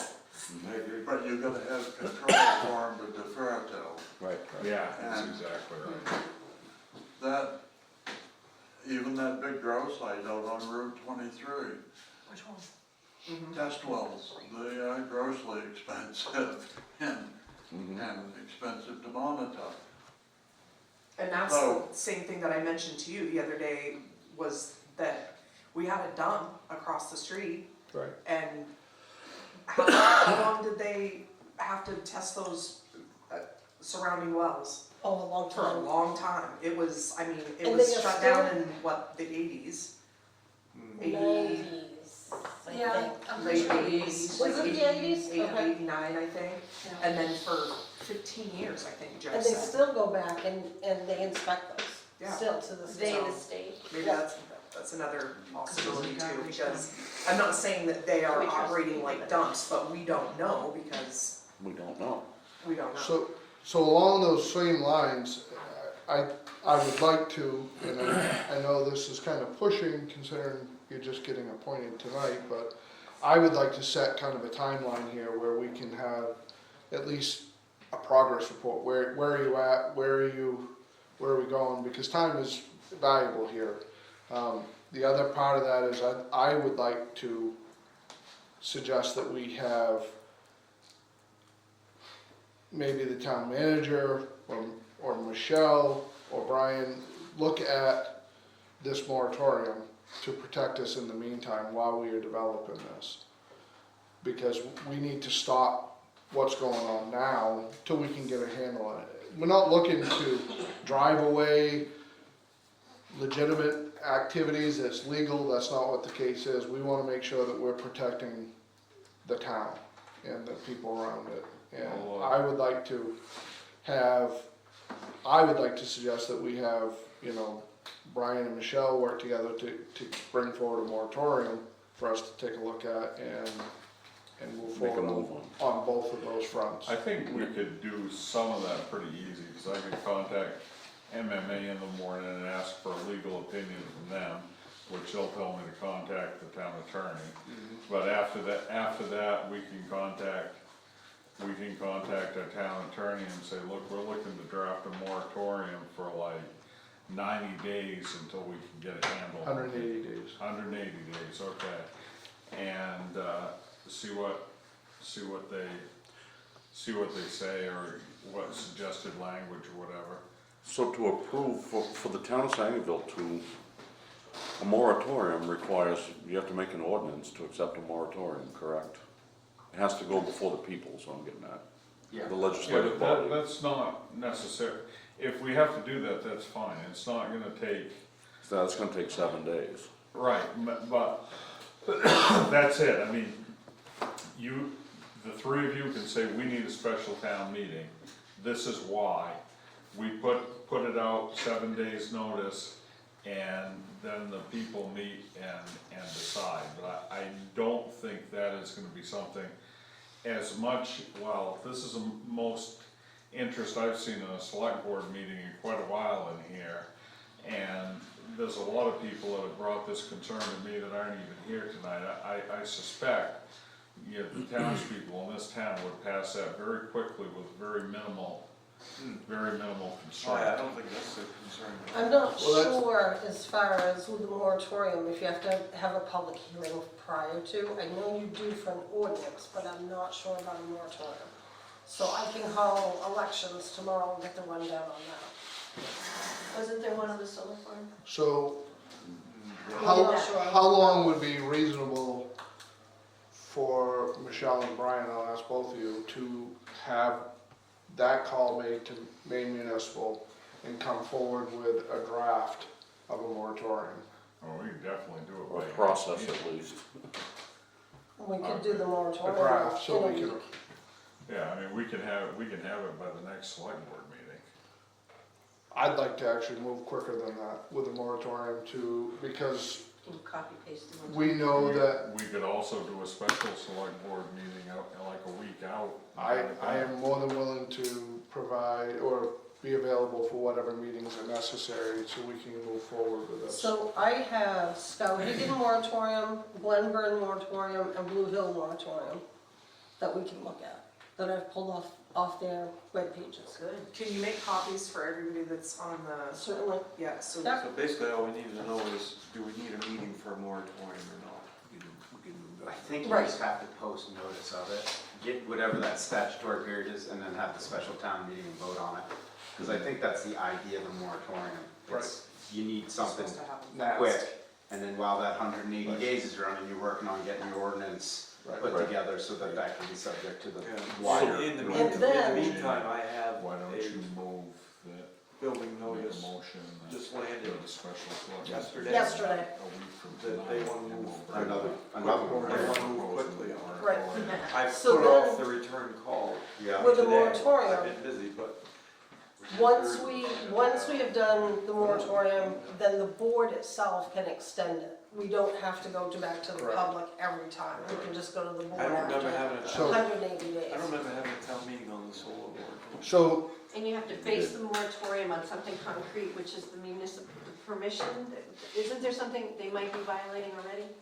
What you were talking about? We don't have any, we don't No, have it's- any. Municipal. the basis of the moratorium is the fact that we have nothing in place currently to regulate this. That's gonna be So the the reason. moratorium is to basically stop everything while we can get our feet under us and get the proper regulations to protect this town. And if we So have to that's the quote purpose. anything, we can use it as safety, So it's a if, safety issue. if we, so I would like to make a motion that a week from tonight, Yeah. that we have another meeting to, that will allow time for Brian and Michelle to work to get the moratorium, to bring it to us, to review, and then we can make. Do the rest of us have an assignment in the meantime? So I would like for, me personally, I won't speak for the other two, but I would like for the committee to start looking at these other, ordinances from these other towns and start gathering what fits and what applies to what we have going on here. And, I don't know what, I guess at this point, we have a regular meeting when? Our next one will be the following week. In 2 weeks, maybe we can just, by then, we will have the packets put together long before then and turned over to the committee to review and look at that information and start gathering that. I see this as the moratorium is the sole focus until it's in place. And we need 7 days to post, for a town meeting, a special meeting, to bring this to the people. 3 weeks from now, we may have a brand new giant warehouse somewhere that we have no control of. And I really feel like, If we had a permit, I'm required to act on it, or the town's required to act on it within 45 days. But we don't have a permit. we don't even have a permitting system, so we don't have that control. I see it, myself, I see it as pulling the wording from MMA or the town's attorney, either one, for a moratorium in the next couple days. And the select board having a special meeting Can you schedule the to meeting implement now that. and then? That's catch how up? I see it.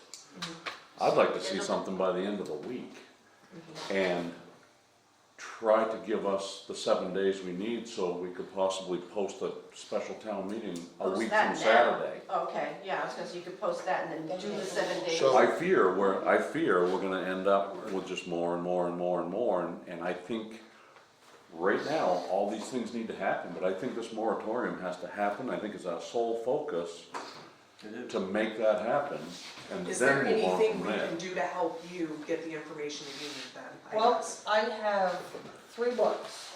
I have the laws, the town action, and this book here has all the towns that I've researched, out as far as Farmington. I can make you packets of this, so I can make a packet for everybody. Maybe have some just look at the Loppies, maybe some just look at the towns and start pulling. I think if you look at 17 towns all at once, Those you're are gonna the get moratorium language? No, this is the ordinance. Those are ordinances, we need moratorium. We need more. Moratorium. I have the 3 moratoriums that We that can, I Brian think and I we can can work out. draft, I think we can draft a moratorium fairly quickly. Right. With either We Ben should Hope schedule or- the thing Why for don't we 7 do Monday, days. why don't Yeah. we do Monday night? Can Monday night work for a meeting? I'm free. It's just. If we were gonna do a week. week from Saturday, Monday night would not work, because we couldn't post the meeting in time, if we were gonna have a special town And the meeting. other thing We is, don't have to I have gotta a find meeting out on if you need to have a Saturday public hearing before the Correct. moratorium. If that's the case, we have to be 15 days. Right on. I don't think, I looked at that quickly and I mean, don't hold me to it, but I don't think you have to. Well, for I the was moratorium. wondering, I wasn't positive on that piece. I'm not 100% sure, but I think you probably just have to do the notice 7 days and then. For the, Yeah, for the Special town special meeting? town meeting. okay, You can have I a special think we town shall. meeting on a Tuesday. I can night, double Jeff. check It doesn't have to be. with a the Oh, I elections understand tomorrow. that.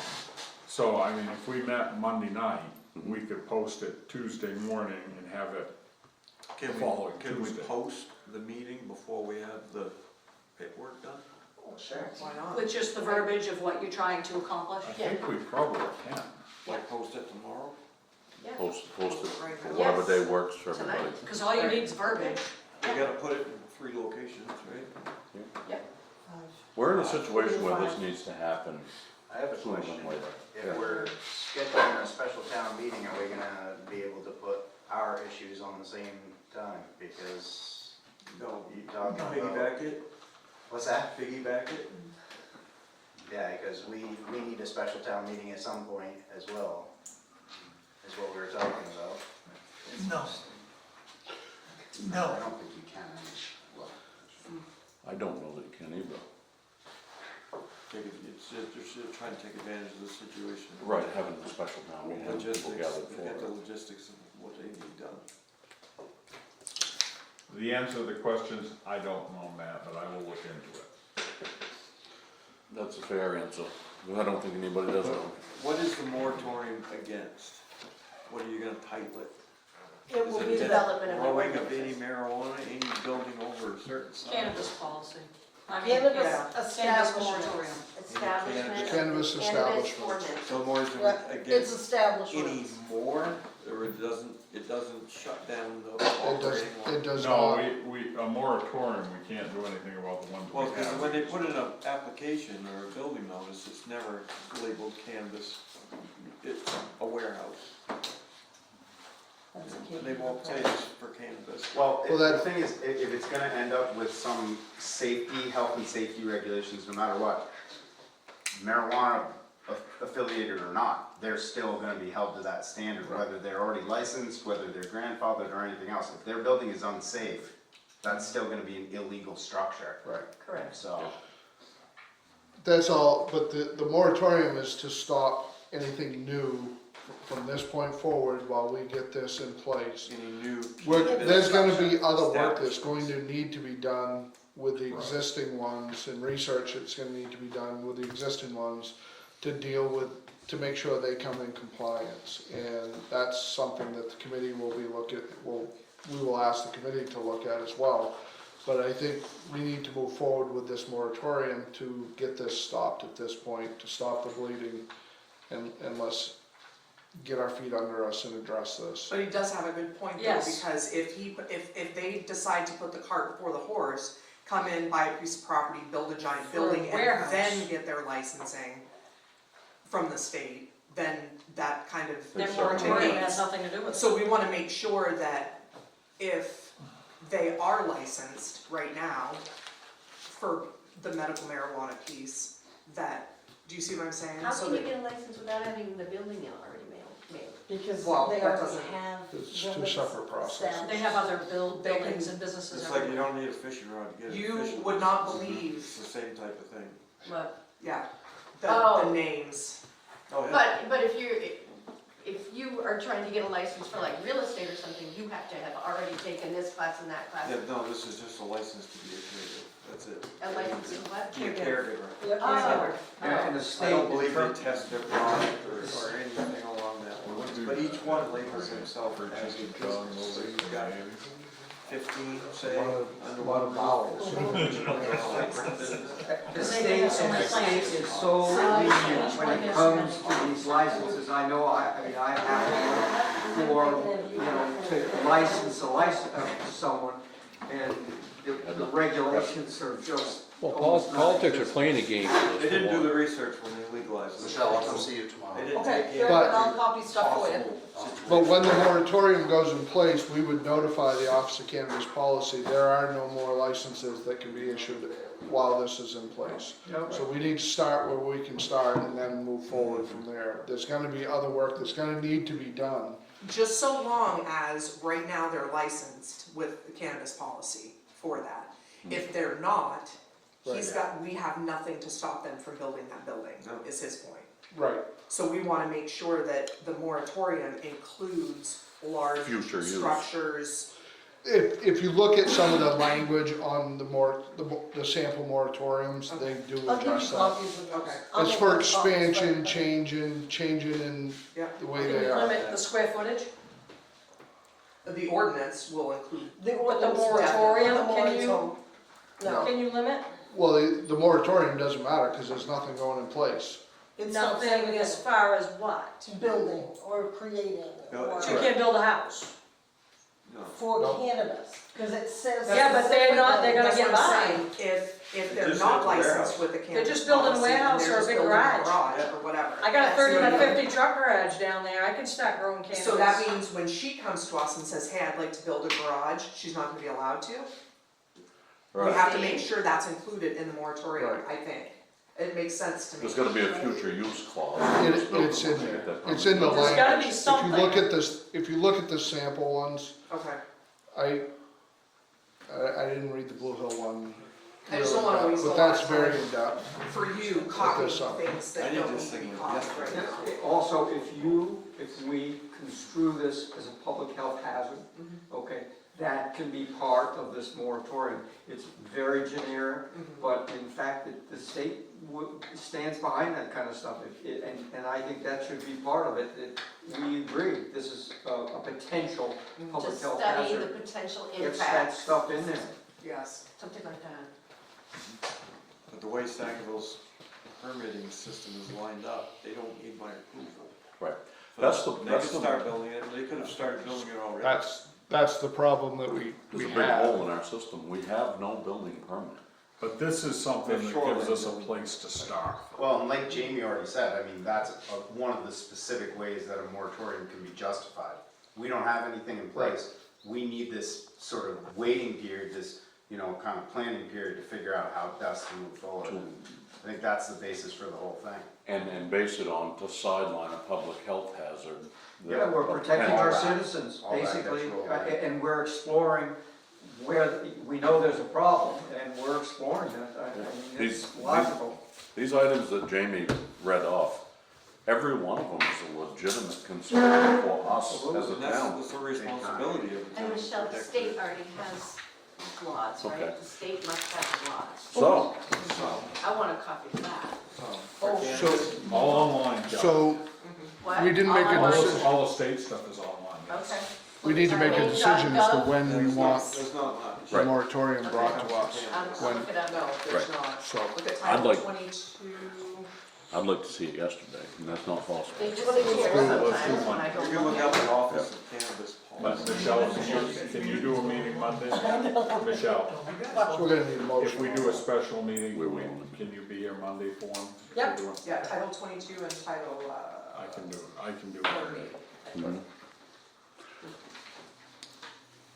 So we had Jim, you started with a motion on this. You're gonna have to refresh my brain on it. So, It's a okay. motion I to have it right there. have I'll come in tomorrow. Okay. have the moratorium, a draft of the moratorium brought before the board for a meeting. We'd like to have a meeting for Monday, to discuss this. And like to have a motion to have this meeting on Monday to address this issue. I'd second that. Any other discussion about that? Monday works for everybody involved. Yeah, what time do you wanna do? 5 or Usually 6? 6 o'clock usually works Okay. best. Right here? So I'd second that. And it's a vote. Okay. I'd like to thank the committee as well, for volunteering your time. I know it's a big task, but I appreciate it very much. It's still Yep, you get a in point. formality. Yep. Is there So- any way in this special town meeting, we can make a real simple yes or no vote to abolish the town's pending notice? I think that comes in the planning stage after. I think the moratorium is strictly I moratorium. think but we probably wanna be careful with this special town meeting, we probably wanna keep it very focused on one thing. But I I'm just do saying, agree- I'm I just agree saying, with what if you're we saying. got rid of our building notice, and we do have a permit, but it's intended for shoreline use. According to the state legislature, it says that any special or regular town meeting can have multiple topics, they just have to be listed separately. Yeah, we're gonna need more than one special town meeting in the next couple of months. So, this one's gonna be kind of an emergency thing. I'm as much concerned with optics as the law. If we say we need to have an emergency town meeting for this purpose, and it's gonna be 7 days from this at 5 o'clock at night, and we put a warrant with 6 articles on it, we're gonna create the perception of, we're only 3 months out from town meeting, why is all this urgent to be done within a week now?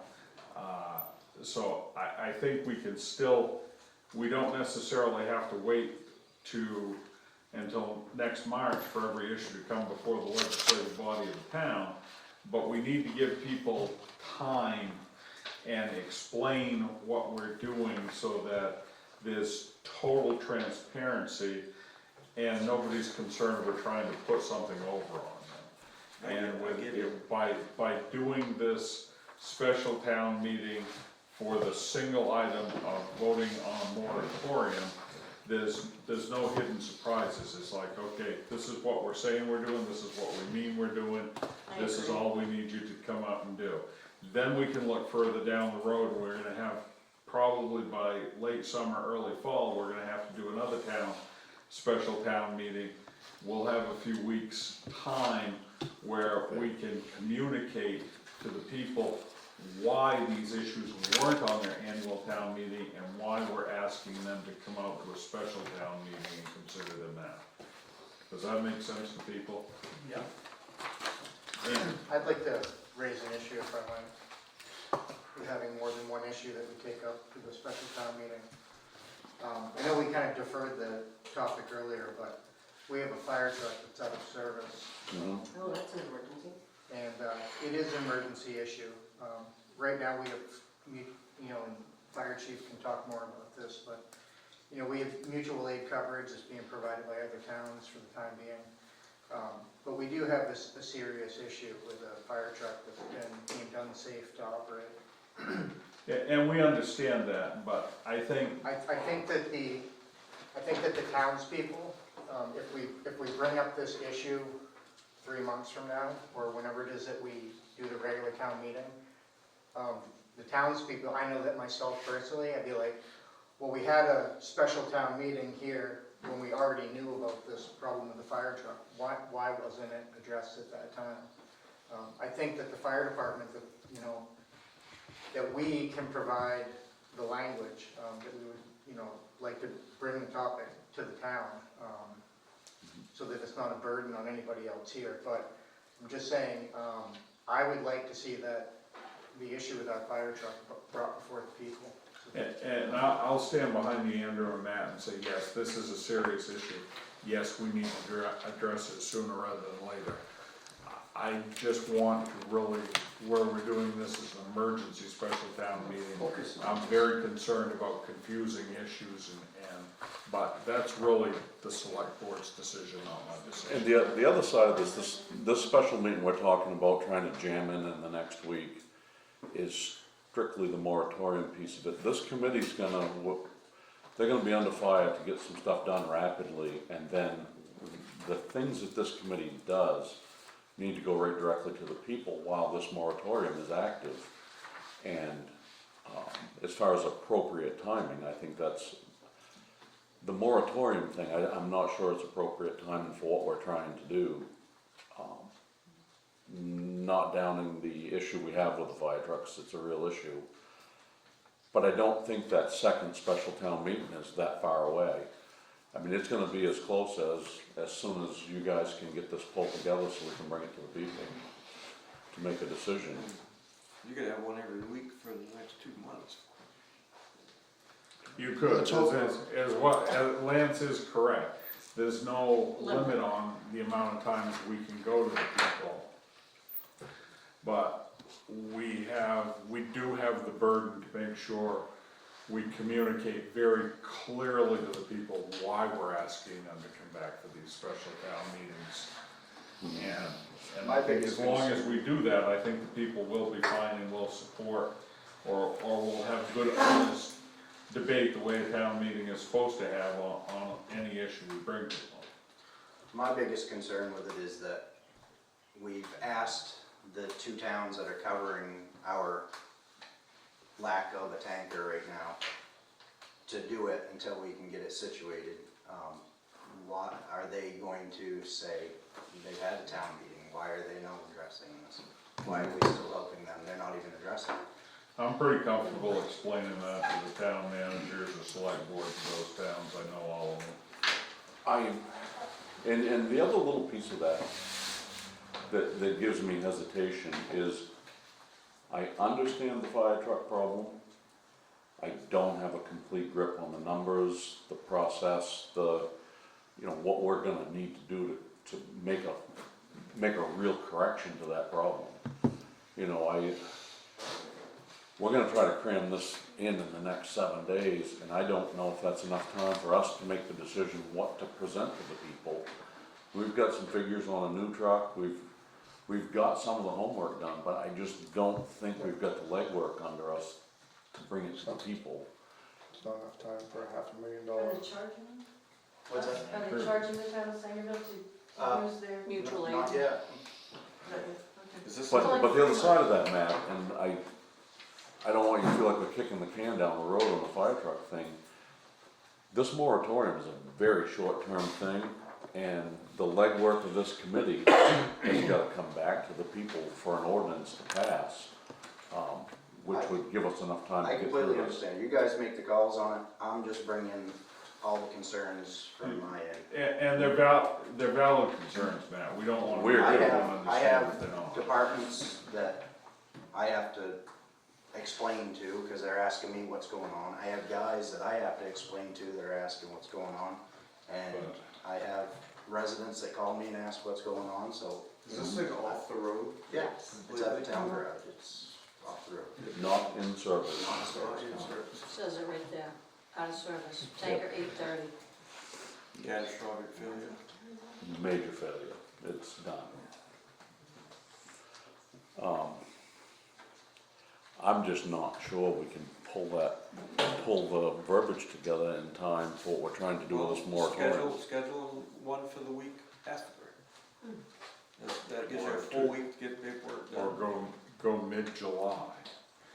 We can, Sometime in the next 14 days. For what? The fire Stay with the truck, fire fire truck issue, tanker. To be put before the voters? No, well, yeah, special meeting. Wow. We gotta just do one deal at a time here. Yeah. Well, I just feel like if I had to go home tonight and sit down and pen out what I wanted to put on a warrant for the voters to vote on, I feel like we just don't have enough information to do that. I know what the truck's gonna cost, as part of the conversation with, ways to pay for it. I just still don't feel like we got enough information in the 6 or 8 days, or whatever we're gonna take to do this moratorium. I just feel like we don't have enough information to make that drastic of a presentation to the people. Oh, it's $500,000 for a new truck? More than that. Over 600,000. 593. I think in How a many week's time, options? that's, Out of how many options? What's We're that? not gonna Right, talk this fire is- trucks tonight. Well, it's on the agenda for later here, but, we had tabled it earlier. I think a week is too short I'm of just- time to decide that. I feel like this fire truck thing is, front, center, and present, and a real issue, and I think we need to deal with it.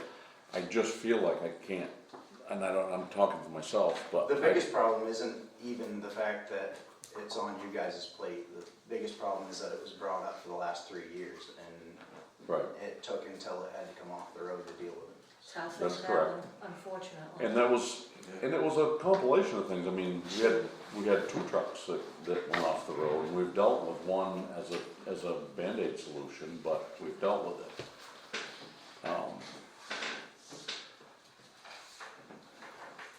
What do you all think the turnaround time will be to drafting the final ordinance for the people to look at on the marijuana policy thing? That's not even a fair question really, because they don't even They have an haven't looked at them. They haven't even looked at them. So this moratorium would be 180 days, so it's gonna fit within that window. So we have to It get can, it done. it can definitely happen within, there's now enough precedent in the Right. state, there's so much, and these things aren't so drastically different. Every town, every small town that's gone through the same process has these same concerns. So there's good templates out there, I started looking at some of them already. I genuinely believe that probably within 30 days, we could have some working draft. If not sooner, if we really needed to, but like for the moratorium, that would take, I think, very little to have something ready to post notice of. And I think that's kind of where I was going, and again, I'm speaking for me. If we're looking at 7 to 10 days to have this moratorium in place so that we can make headway on this other problem, if we had a goal of 30 to 60 days to have something to take to the people, that also gives us the chance to get through this fire truck thing and bring both things to the people at the same time. And not drag our feet till the end of the year for it. And I don't want to get the impression that we don't want to fix this, because that's absolutely not the case. It's just a huge deal to dump $500,000 without knowing that you've crossed all the Ts and dotted all the Is, and Just a I'm monthly just payment. not confident enough to say that I am. Jeff, Almond. Matt, how much would it cost to fix the front end? The quotes on, well, not just the front end, I get quotes. I don't care about the leaking engine oil, I don't care about Well, rust. that all plays into it, because it won't take a sticker with the engine oil leaks or the rust. So it needs a sticker, it needs 50,000 roughly, 40, 50,000. Let's stick on topic here, that's coming up. I mean, we're kind of combining two different issues kind here. of blended, Jamie's So correct. I think we need to I want to get to that, but we're kind of combining two different issues here. And I think we need to, Matt's going to give his report here shortly, so we'll have more on that, but I think we need to move forward. Let's tidy up with our marijuana thing. Let's go to the appointments of our committee, and then we can move on to the fire truck after that. And now, Committee's we meeting are Monday? set that we're gonna do a town meeting, let's pick a day that we're gonna do a special town meeting, we're gonna meet on Monday night with a draft moratorium. When are we gonna do our special town meeting for that? Either Saturday or Tuesday is usually what works for people. That's what rattles in their head with town meetings as a rule. We get them next Saturday. Well, That would be the 4th of July. the 4th of July. Yeah, we don't do That's that. not gonna happen.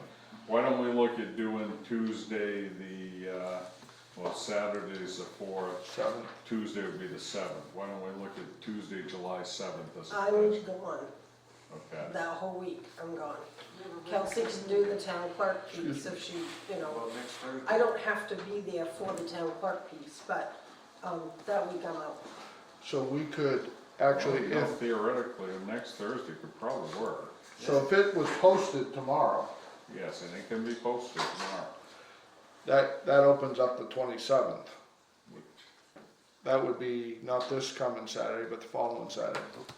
I won't be here on a Saturday morning. So, Even better. Whatever. I can't vote anyway. Right.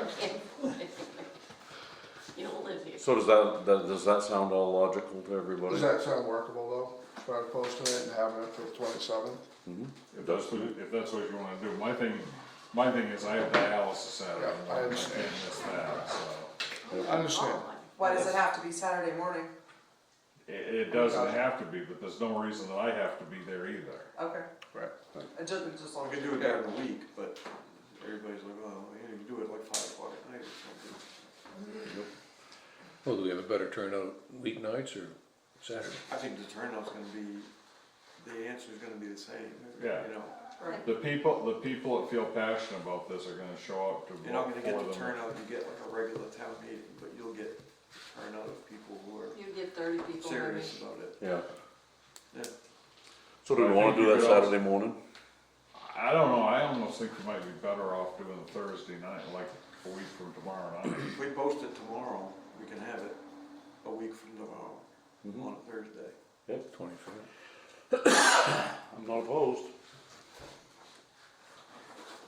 I have to schedule an interview with some folks, Mhm. and, So, I'm okay with whichever, but we just need to keep moving forward here and get this moratorium in place. Yep. So, Do you think we'd have more people on Saturday? yeah. Cause that's the real Saturday question. morning, I do. Saturday morning in the summertime? yeah, I think we probably get more people, I personally think we might get more people in the evening during the week versus a weekend. Yeah, no, Okay. Most Weekends people are are short. gone, Summer's short. yeah, Let's So- do Thursday night. so A week from tomorrow. The 25th. And everybody's confident we can draft this moratorium in a week. Bam. When is the committee gonna meet? All you gotta do is take one I town's think name Michelle off. and I are gonna draft the moratorium, maybe I've got Ben's email, I can email it to you to take a look at. Can you email Yeah, and I me mean, a copy, I'll Michelle? do some work on it. Yeah. just If we've got everybody on Or the whatever committee, you we can. have, like, to pull from. So you can I have, can. you can have like a. Now, does Kristen have I'll to send approve an this email before? out to everybody. Huh? I'll have to Kristen have write to an approve email. this at all? Do you have my Okay. email, Michelle? I don't, Kelly. I'm writing it right now. I don't know, I'm gonna ask MMA tomorrow morning what they say. And my guess is they're gonna say consult your town attorney, and then I'm gonna contact her right after that.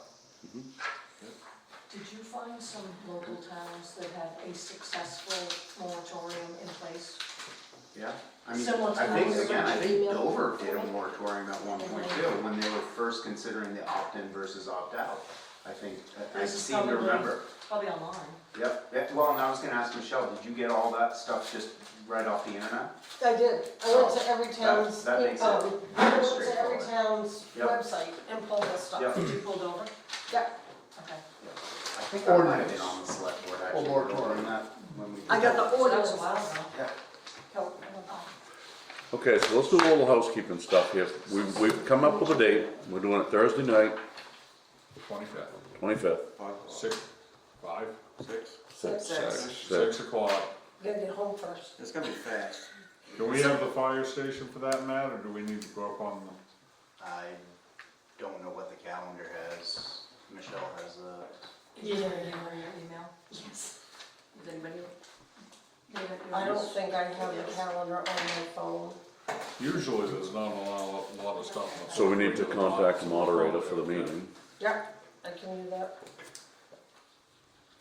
Or we need to vote in the moderator, or whatever we're gonna do. Have somebody there willing to do it. 25th. Of course, my calendar doesn't show the 25th, but Okay, so we've landed on date, we've landed on time. Why can't we just church? For the committee Could ask. email. You know it's gonna be empty. Yeah. We'll figure that out in the morning, we'll post that for everybody then. So, now I think we should move on to appointing that committee. Yeah. So we have Rick Cabot, Ben Cabot, Casey Rotano, Sue McAvoy, Ryan Graff, and Kelly Doyle. Ryan's not here. And I think the thing to do is, I'll make a motion that we appoint each of the previously listed to the committee. I'll second it. Any other discussion? And a vote? Okay, so each of you are now appointed to the committee. You'll need to decide who your chair is. Get signed You wanna in. swear at me? And, do you have enough appointment papers for everybody that's here? If I had a sewer, if I No, had a tonight, sewer, I need to make Kelly, Ryan, and Sue's. Does this scanner work? Okay. Yourself? Thank you. And do I actually need to sign one, Michelle, since I'm just an Nope. advisor? Nope, you're good. I'm gonna say goodnight. Thank you. Yeah, thanks, Ben. My pleasure. Yeah. So the problem is, thank you, they have to sign the appointments, and, Does Rick have a sign? yeah, I'll catch it. It's okay, I'll catch it. Okay, so we've appointed a committee, we've set a date. The date is next Thursday at 6 o'clock for a special town meeting to vote on a moratorium.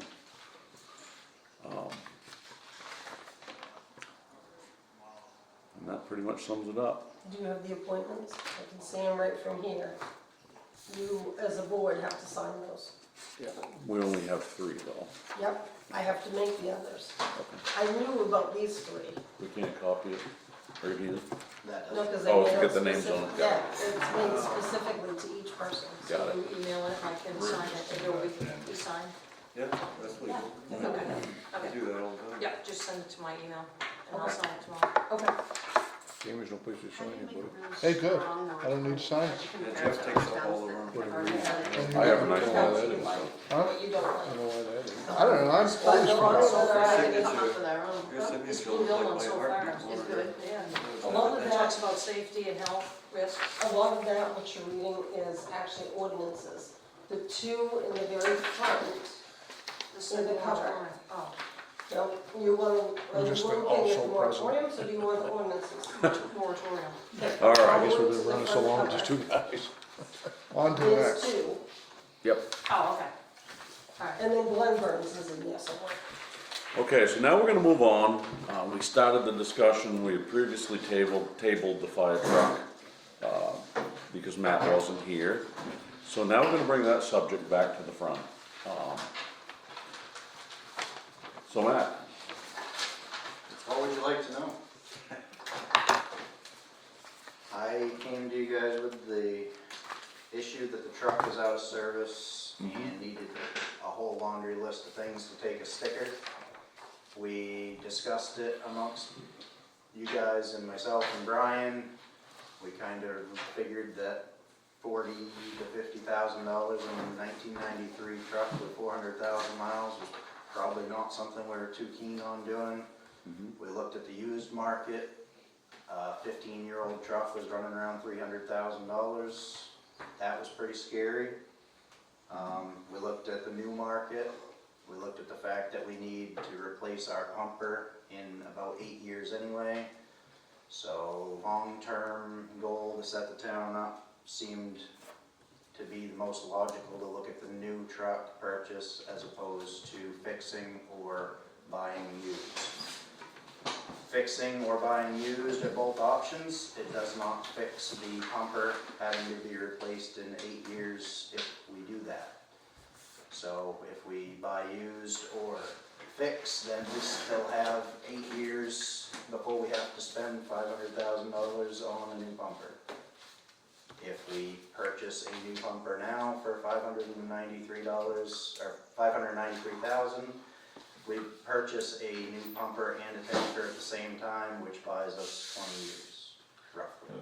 The reality is the price on these ain't gonna go down. no, Years. we've had this discussion. The price isn't going down, the time frame isn't going down. Right now, I'm told 16 to 17 months to get delivery. That's if we order it now. Once we order it, it locks in the price. Until we order it, the price is subject to change. It changes they go up. once. What's that? They're going up. Yeah, it went up. Peterbilt's, they canceled all different programs where they gave, if you buy 5 trucks, they gave you a certain discount. They just discontinued all of that and they put new pricing in effect from July 1st. So It's a all pay pricing is advance going up. thing. No, you pay when it's delivered. Oh. You have 16, 17. So our previous meeting, we had John Simcoe, who handles our banking. Yes, come we in and discussed speak. it with Anderson Bank His about a different- leasing option. Yeah, they're, We discussed it with them, they would take care of the purchase if that's the way that the town chooses to go. And we would be looking at, we don't have an exact number, but somewhere around a $60,000 to $70,000 a year payment for a truck. Our other option is put $50,000, maybe 40 into this truck, get us by another year, and do it again and again and again. And one of the discussions we had through this was, the numbers Matt's talking about, is about $500,000 in your taxes, per year. Yeah, no, Rick. To give you some idea of what that would look like.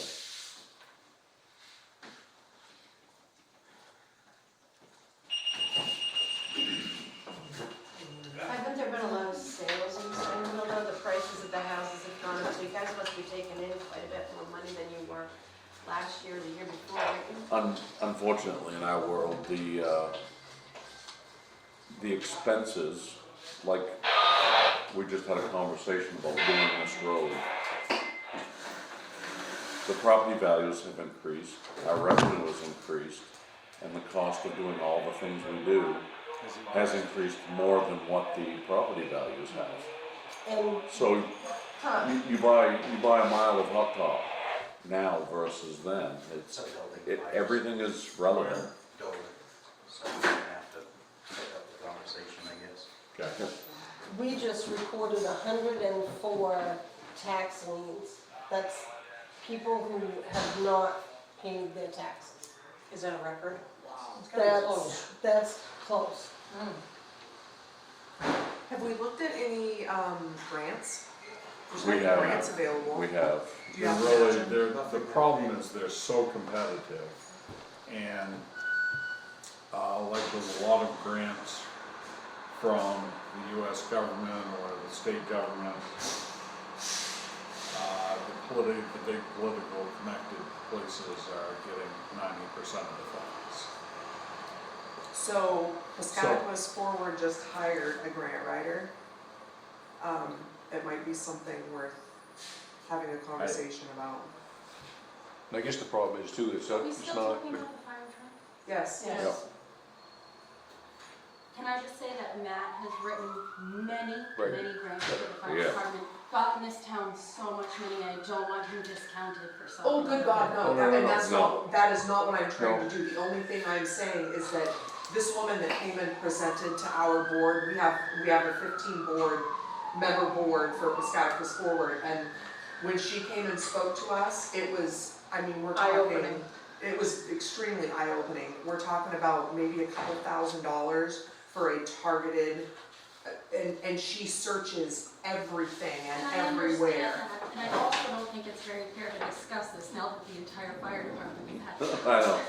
We've had, and you haven't been here, but we've had, I think, 5 or 6 discussions as of recent I'm about aware of the that. fire, yeah. I just do feel like now that he's come back, I do feel like we've accomplished good things without you here. It doesn't sound So- like it's too bad, so I'm gonna stay there. Where is it? Bear Hill Road. Alright, so where were we? We were talking about the potential for some grant money. So, for the last 3 years since I took over, I've written every grant that is in the world, the fire world. And I had mentioned, We've gotten $200 and something thousand worth of grants in the last 3 good years. job, that's awesome. Good job. But, there's a thing to that. Yes. There's one grant that covers fire trucks. It's a FEMA AFG grant. It's the only one that pays for fire trucks. Everything else is like capped at $50,000. And there's a whole lot of stipulations to it. Yep. It's nationwide, first of all. It goes to mostly these very large city departments. You have to be federal fire reporting for so many years to be qualified. Before I took over, there was no federal fire reporting done in Sangerville. And takes a lot of time to write it. I wrote it 1 year, I paid a grant writer out of our nonprofit money to do it. We did not get it. The next year, I tried to do it myself because I couldn't pay a grant writer. The town couldn't get the account to work in time. We did it again, and I tried again, didn't get it, and it's open again, and I will try again, but every time I get the same answer, not enough years of federal fire reporting. It's, But you have been doing that? yeah, I literally have written a How many grant years do they require? 10 years. Oh. I've written every grant that I could possibly find. I mean, right The now I large- figured out my time. The large urban departments have chiefs associations that have lots of lobbyists, and they stack the deck very much in their Lots of money in favor. somebody's And pocket. they don't give I get a it. rat's ass about little towns in the corner. I just feel, I mentioned while you were out that we just hired a grant writer for Scouticus Forward, and she's phenomenal at resource management, so being able to tap into networks that, a new set of eyes. And That, and that's absolutely the thing, and that should have been done before my time. Right now, our chances of that particular grant is so small that it doesn't justify stopping progress on what needs to happen. It's something that should have been done a long time ago. However, Casey, I have lots of projects, I'd be happy to sit down with your grant writer and talk over and pick her brain and get any advice, input, and help from her that I possibly can. The biggest thing right now, and I'm not gonna bullshit with anybody in here. Right now, the amount of time I put into it, I'm getting paid about 80 cents an hour. I'm trying to answer to all the guys that want the equipment that everybody else has. I'm trying to keep them interested, I'm trying to keep them coming. And I don't think anybody understands how hard it is. And I'm like that close to throwing my hat in. I can't do it anymore. There's just not enough time in the day. And it's not, these guys don't want something just shiny and new. They just want what they need that's safe. It's just the way it is. I understand it's a huge purchase, but we should have dealt with this over the last 10 years. And everybody just kept kicking the can down the road saying, oh, well, we're making it work, we're making it work. And then, when it lays in our lap and says, guess what, we can't make it work anymore. Time's here. Now it's, oh Jesus, that's a lot of money. You're damn right it is. Guess what, 10 years ago it was half the price. In Bath, you had to volunteer to be a fireman for like 4 or 5 years before you even were paid anything. So, in the last 3 years, I figured I put about 4,500 hours into all the paperwork and grant writing, and I just, we replaced just about everything else in this station that isn't a fire truck. We need the town's help on a fire truck.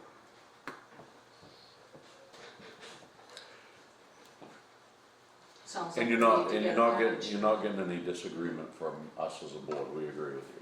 I just, you know. And I'm 100% behind you, I agree. And I'm I not think you saying have a that, good I'm point. not complaining that we're not gonna put it on the same town meeting as the moratorium. That isn't the thing. The biggest thing is just that we place the order before the price keeps going up and the time frame keeps going further out. Because there comes a time, we have a mutual aid agreement with these towns. The mutual aid agreement states that they help us and we help them as long as we meet the same criteria. In that agreement, it says, I have an engine and a tanker, I can provide you when you need it, and you give it back. Well, if I Does don't it have a say- tanker, I no longer fall into that criteria. Does it say anything about interior attack people? It does. Because It I states bet how half many the interior- departments on your list aren't providing the same level of interior attack people that you are. Probably not, but it's just, that's why, I'm not saying that they won't continue to provide it, but what I was told is, we'll help you out as long as you guys make a plan and move forward. I'll tell you what, if you have to start getting charged, it adds up really quick. Because a tanker is running, they charge about $500 an hour right now, plus the people to operate. You're talking a year and a half for delivery. Yeah, but if we place an order and have a plan, Get in line. we get help until then. I've tried reaching out to departments to see if we can get a loaner. Nobody's got a loaner. And nobody's in the process of possibly upgrading. Right. So Greenville just did, Greenville just bought a brand new one, from the same come to Dover's look through. not But hard numbers. because they're so rural, they're keeping their old one as well, because they have no help, so they need Smart. extra water. Right. So they're keeping both trucks. So, I've tried everything I can to get us a truck to get by. We can put the money in the old truck. We have multiple problems with that. It's a 93, it's wicked old for a fire truck. It's got 400,000 miles, it's got a 10-speed transmission that I have 3 people that can drive in this station. If those 3 are going, it don't go. Now, clarify this for me, you told me that the design of that truck was such, even if we get it to take a sticker, it's still not really truly safe to drive? No, so that truck was purchased, used as a over-the-road truck, hauled trailers. The town bought it, stretched the frame, put a tank on it, made it into a tanker. That's why it has 400,000 miles. A fire truck wouldn't get 30,000 miles in its life because it doesn't go every single day. Because of that, the weight is all really far back and the geometry is all wrong. The steering wheel gets locked up on you, you know. NFPA, National Fire Protection Association, has standards that any new purchases of trucks have to be built as a tanker. This was not built as a tanker. It was, so technically we're grandfathered, but how long do we run a truck that really isn't right? I only have certain people that can drive it. It's got 400,000 miles, 93. We put 50,000 into it this year, we put 40,000 into it next year, we put 30 into it the year after. Before we know it, we've paid for a new truck, but we ran an old junk one, even though we could have had a new one. Just put the vote to the people. And the frame issues are really not fixable anyway, are they? Everything's fixable. Just how much money you want us to throw it. Needs a new engine, basically. The engine needs to be pulled out and resealed from the top to the bottom. All the oil leaks, I know, like Orman said, you know, It's still a 93 well, though. just fix the front end. It's not Right. just that. It's been failed for all of these issues. It's been failed for front end issues, it's been failed because the oil leaks on the exhaust, it's fire hazard. We've tried it multiple years. We ran it longer than we even should have. And then finally I got to the point where I'm no longer willing to put my neck out there if somebody crashes it and somebody gets hurt, because it will be a lawsuit and somebody's gonna Well, then we can't afford it, so then what do we do? If you can't afford it, if the town can't afford it, then We we just cannot write a don't check have for it. the truck, no. Because that's what happens in my life. How about you guys? If you can't afford a new car, you walk. What do you do if you don't have the money? You get a loan, Huh? you get a loan. Go to the bank and you get a loan. We can pay Well, it let's out. get him a truck then. Question for Matt. Sure. Matt, when you get this new tanker pumper, they've drawn out of our fund pond several times. Yep. And done a great job. But one thing that I saw there that I couldn't believe, everybody's pumper and tanker aren't the same. So here comes Kerner, and they different hook up and saying, well, has off in theirs. Oops, Dover's different than those two.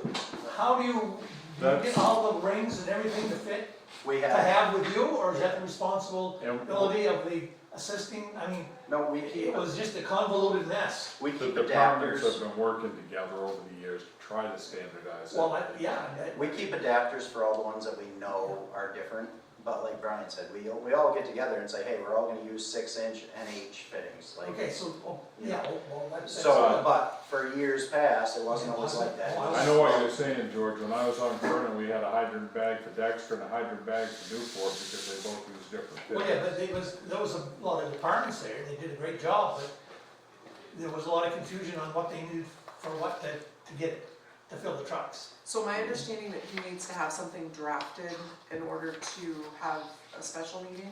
You gotta know your numbers and what you're asking them to Yeah, do. we Yeah. need to, How much is it we gonna cost? need to, What are your so options? the board, the town manager, with my information, needs to come up with a article to present to the people. Right. You either decide we're going this route, we're going this route. We're either gonna put a number for purchase in front of the people, we're gonna put a number for A lease or? lease, or we're gonna put a number for a repair. used truck, whatever the case may be.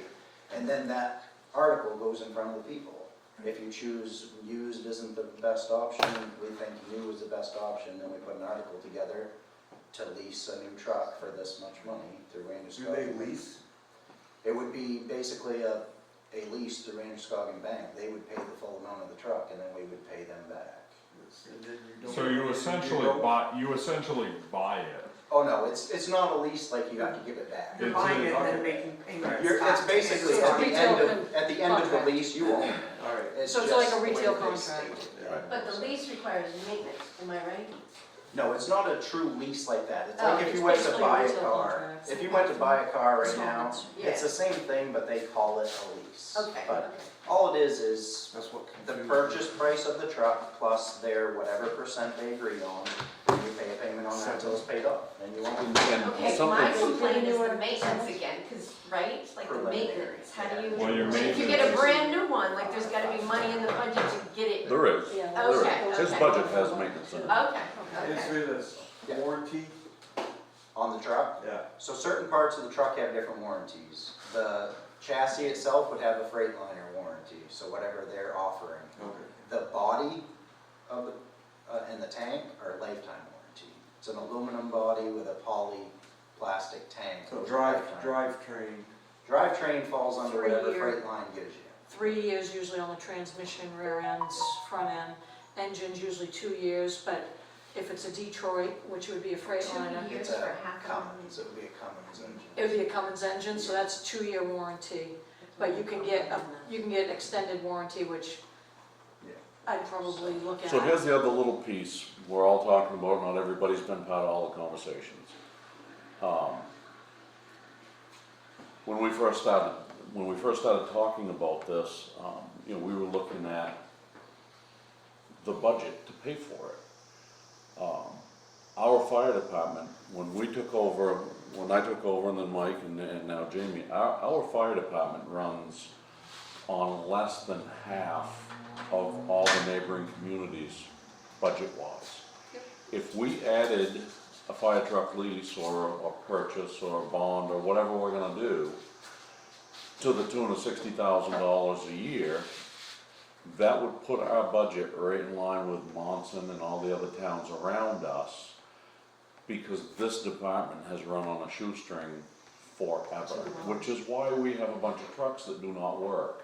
We didn't have a plan to do all these things. And we recognize that, we're just, the time to try to cram it into the next week is just too much. I can't absorb it. I'm on the same page with Matt, and I think these guys are on the same page with Matt. Another thing we probably ought to, I do wanna say, I know Matt's frustrated on a couple of different fronts right now. And, you know, this needs to be said very publicly. You are a very good fire chief. You're one of the best I fire reckon chiefs that. I've ever worked with in my career, and I've worked with a lot of them, been related to a few. So, you're agree. right up there. The amount of grant money you pulled into this town to keep this department running has kept it from being in an even deeper hole. And the fact that these guys are showing up and jumping on that truck every time the tones go off, is largely due to your leadership. So, I think that needs to be, I think people need to hear that. And I think what needs to be said out there is, yes, this is a problem we have to deal with, but let's maybe come up with a time frame to plan on dealing with it here tonight. And again, you know, what Sue says kind of rings in my head, you know, the price increases, you know, this price is what, 10 grand? 10 grand's a lot of money. Well, that's, I mean, Lock it in there. I was talking to the manufacturer to give you guys numbers, and in the middle of talking to the manufacturer, from one day to the next, there was a tank increase of $3,000. And he said, I'm telling you, there's more coming, just letting you know. He's not, you know, and salesmen, you don't know how much they're just trying to push a sale or how much they're actually warning you. But I see these prices go up every day. Especially used car salesmen, Yeah. right? We don't, And, I'll tell you, when we sold fire trucks, when we had Sterling, yeah, we made like $1,000 off that sale. yeah. I mean, salesmen don't really make a lot of money off fire trucks, and that's not what we're doing. Yeah. Trying to help out, but And whatever the town chooses to do, the town chooses to do. But we're going to spend it, whether we spend it on this Right. truck or we spend it on the old truck, and then we have to purchase another pumper in 8 years, we're going to spend it. Well, it doesn't make any financial sense to fix this. The hard Knowing thing, there's an issue no, it is doesn't. is a lot. I think the hard thing, Matt, is this. That black cloud hanging over your head. We're on the same page with you, or at least I am, I think we're all on the same page. We're just getting through the mill rate thing, we just got so many things that this decision is based off from, that we don't have answers to, and the time frame to try to do this in 7 days is just not possible. No, and I don't expect 7 days, I just want everybody to be aware of all the different possibilities. If we do another special town meeting in a month, or whatever we do, as long as we Do it. I just want everybody to be aware of what the possibilities are if we do whatever we do. If we do a used truck, this is what the possibilities are. If we do a new truck, this is what the possibilities are. What the town decides to do, the town decides to do. I know that in my eyes, 20 years of doing this and seeing what I've seen, I think that this is the right choice for long-term for Sangerville. And you'll be the first select board in the last 10 years to do anything for the long term of Sangerville, I can guarantee you that. It's just something that we either fix it and Band-Aid it, or we try to set ourselves Which is what up. we did with the other truck, and it was effective. I mean, we have a rescue truck that works.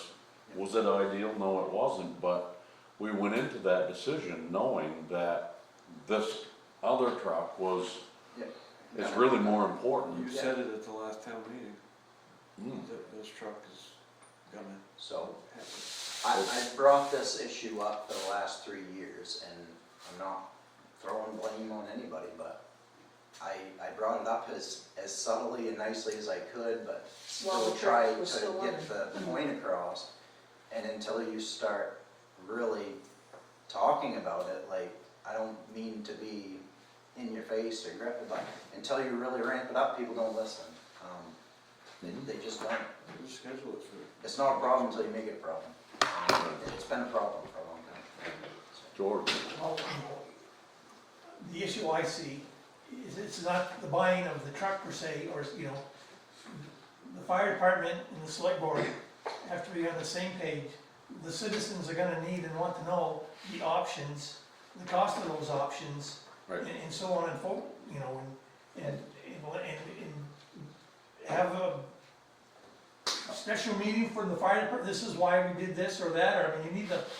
And that's the hard part too. Yes, I is- understand that, And that's why we have been bringing it up multiple times so that people can know what we're discussing, because unfortunately, when you go to a special town meeting, you can't do an article on, do you want to fix this truck? Do you want to do? No. You have to set an article. Do you agree to purchase a truck? Right. Yes or no? You can't put 3 options up there. Right. That's why Nothing people have says, to nothing says we tune into can't have a this. public hearing, You can but have a nobody public will show hearing. up How for long it. does the fire truck last? So every fire truck is a little bit different. How long do but- the payments last? Like, how long, this You is what can- I wanna know. So you can set the term whatever you want. We can do 5 years, we can do 10 years. The payment changes depending on the, Because what I'm No. saying is 10 years from now, you're gonna need a maintenance budget, right? Because so you're gonna have to fix the we things that are have, breaking. we have to have a maintenance budget anyway because we have 4 Okay. trucks. So you already have that chunk going into your It will department? be less because we'll have 1 less old truck to fix. But Okay, there's always a maintenance budget. thank you. I would say a committee, Like 2 but months. he's already done all the legwork. I We've- mean, we've- we've he's tossed done this everything around that a lot. a committee would do But already. to rewind, when I got elected, and then Mike, and then Jamie, when we came here, we were fighting over $40,000 for air packs because the firemen didn't That have was ridiculous. equipment to go into a burning building, I know. is where we started. I And remember. And it was like fighting them. I feel like we've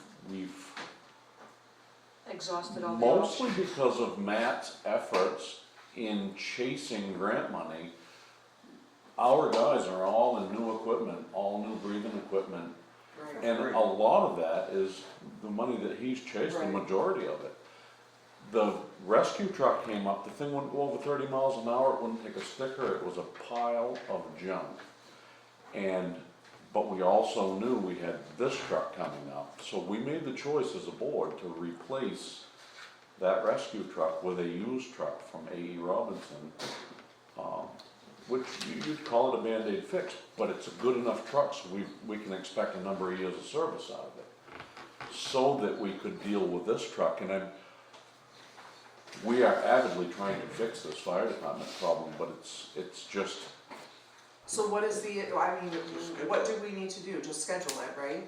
correct. Schedule it, put Schedule it it. before them, and if they have questions, Yeah, I we mean, just- do a public hearing We first. just need to do a little bit more legwork to lock down what, the board needs to say, with all the information that's given to them, what they wanna put in front of the voters. Because you can, if they choose to go new, we have the new number, but do you do 5 years, do you do 10 years? The payment's a big difference.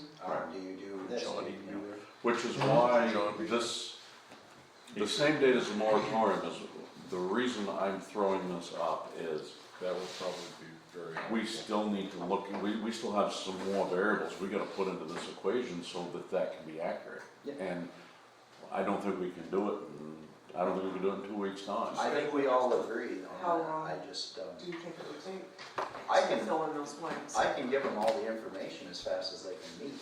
It's just a matter that they all have lives too. But we have to apply that information to the rest of our budget.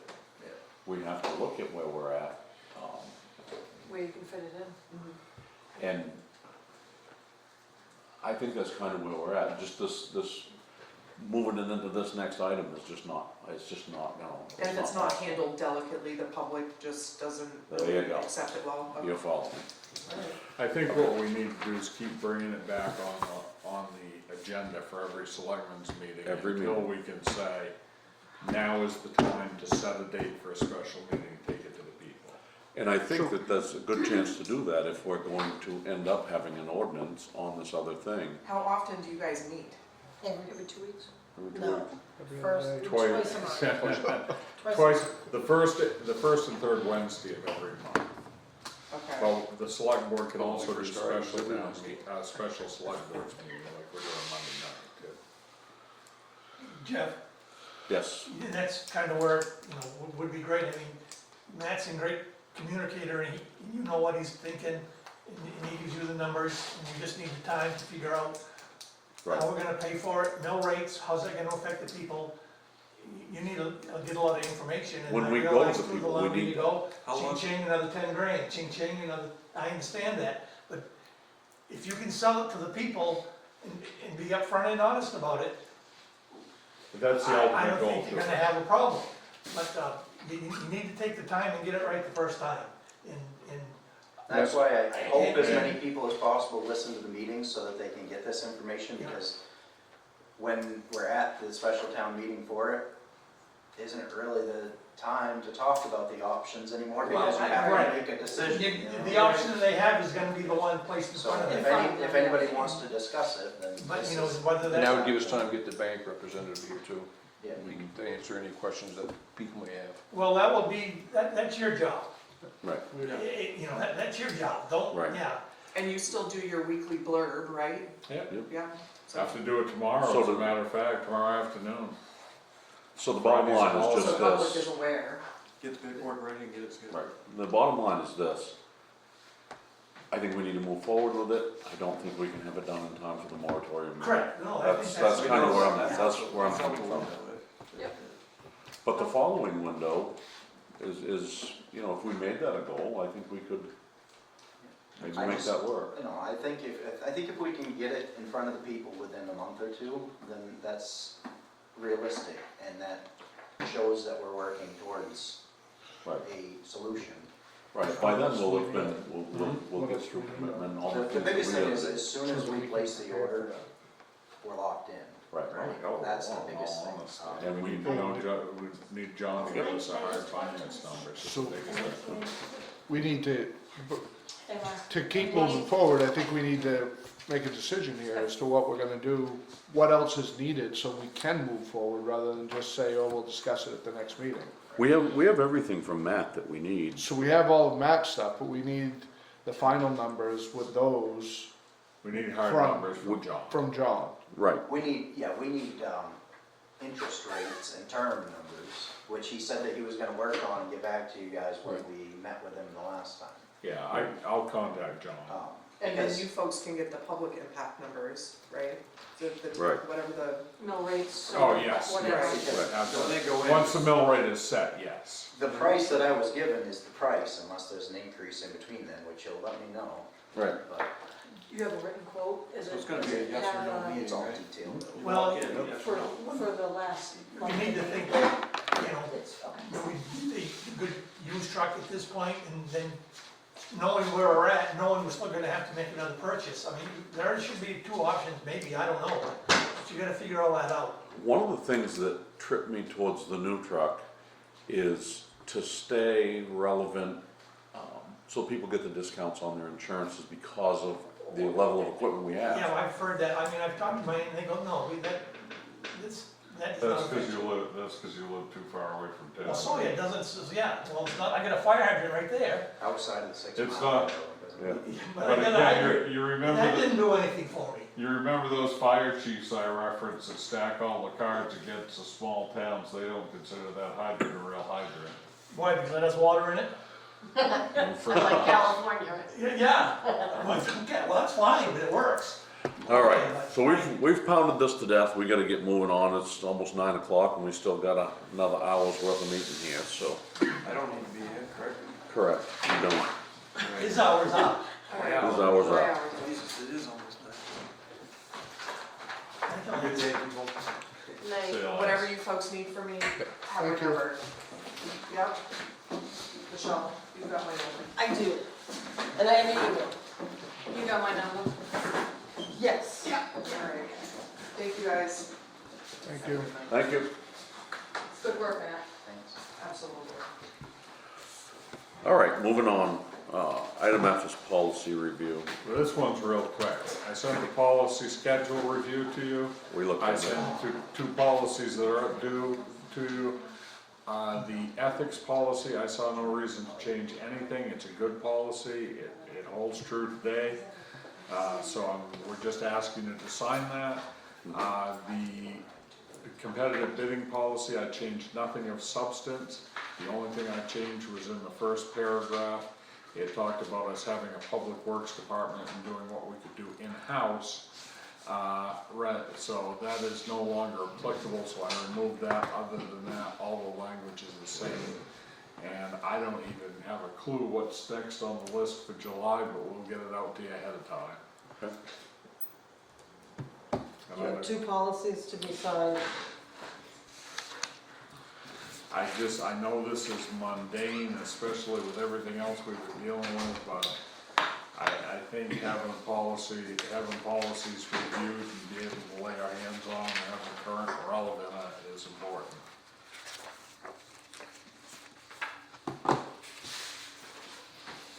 That's weird, I read it down too, I didn't see this one.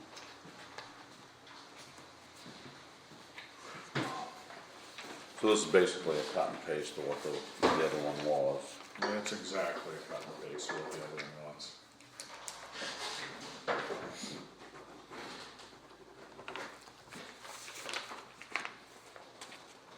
Good. There should be two policies there. One's a single page or only 2 pages. One's a page of text and a page of signatures. This one we've discussed to death, so.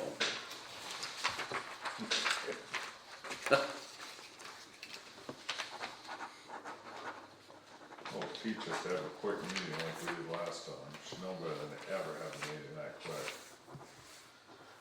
Always comes back to Tom.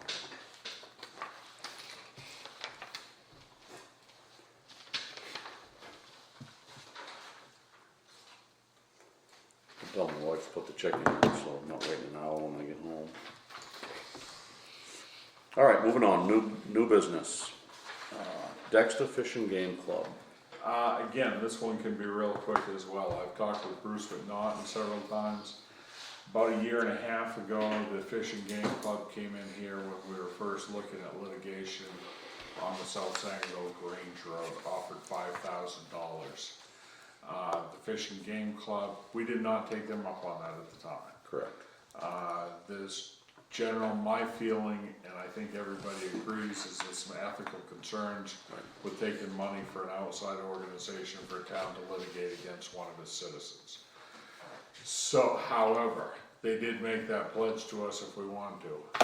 What I'm understanding from Bruce McNaughton is the Fish and Game Club is getting ready to dissolve. They have money to give away.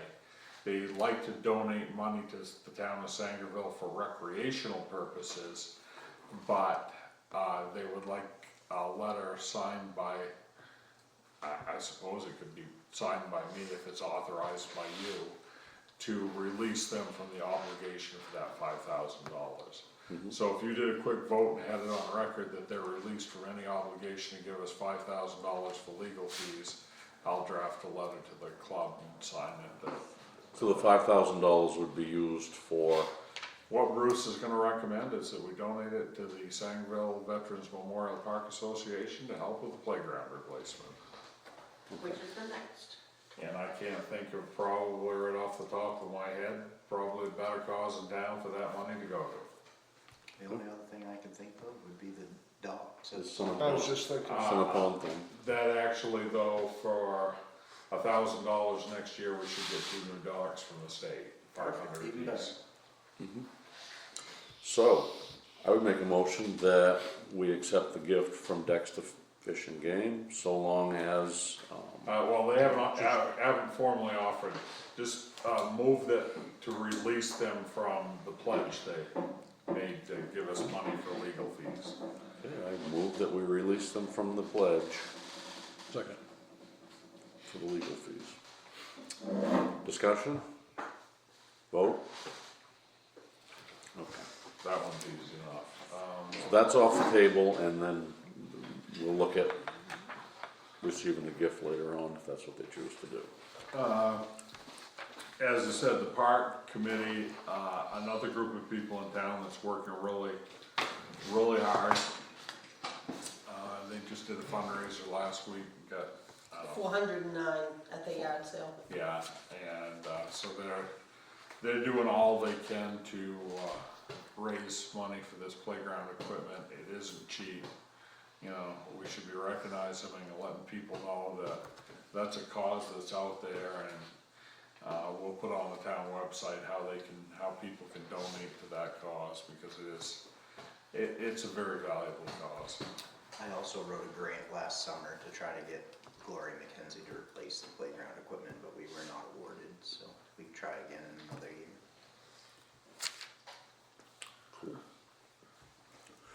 Okay, next is event committee. They were all sick last night, so they didn't have their meeting. Yeah.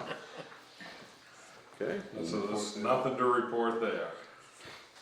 Next is town manager's report. Again, I know the hour is late. Ad hoc committee on marijuana, that's covered. Old dump survey, we already covered that. Policy review center boat landing. Boat docks, Dexter fishing. We pretty much hit everything I had in my report, except, the town hall.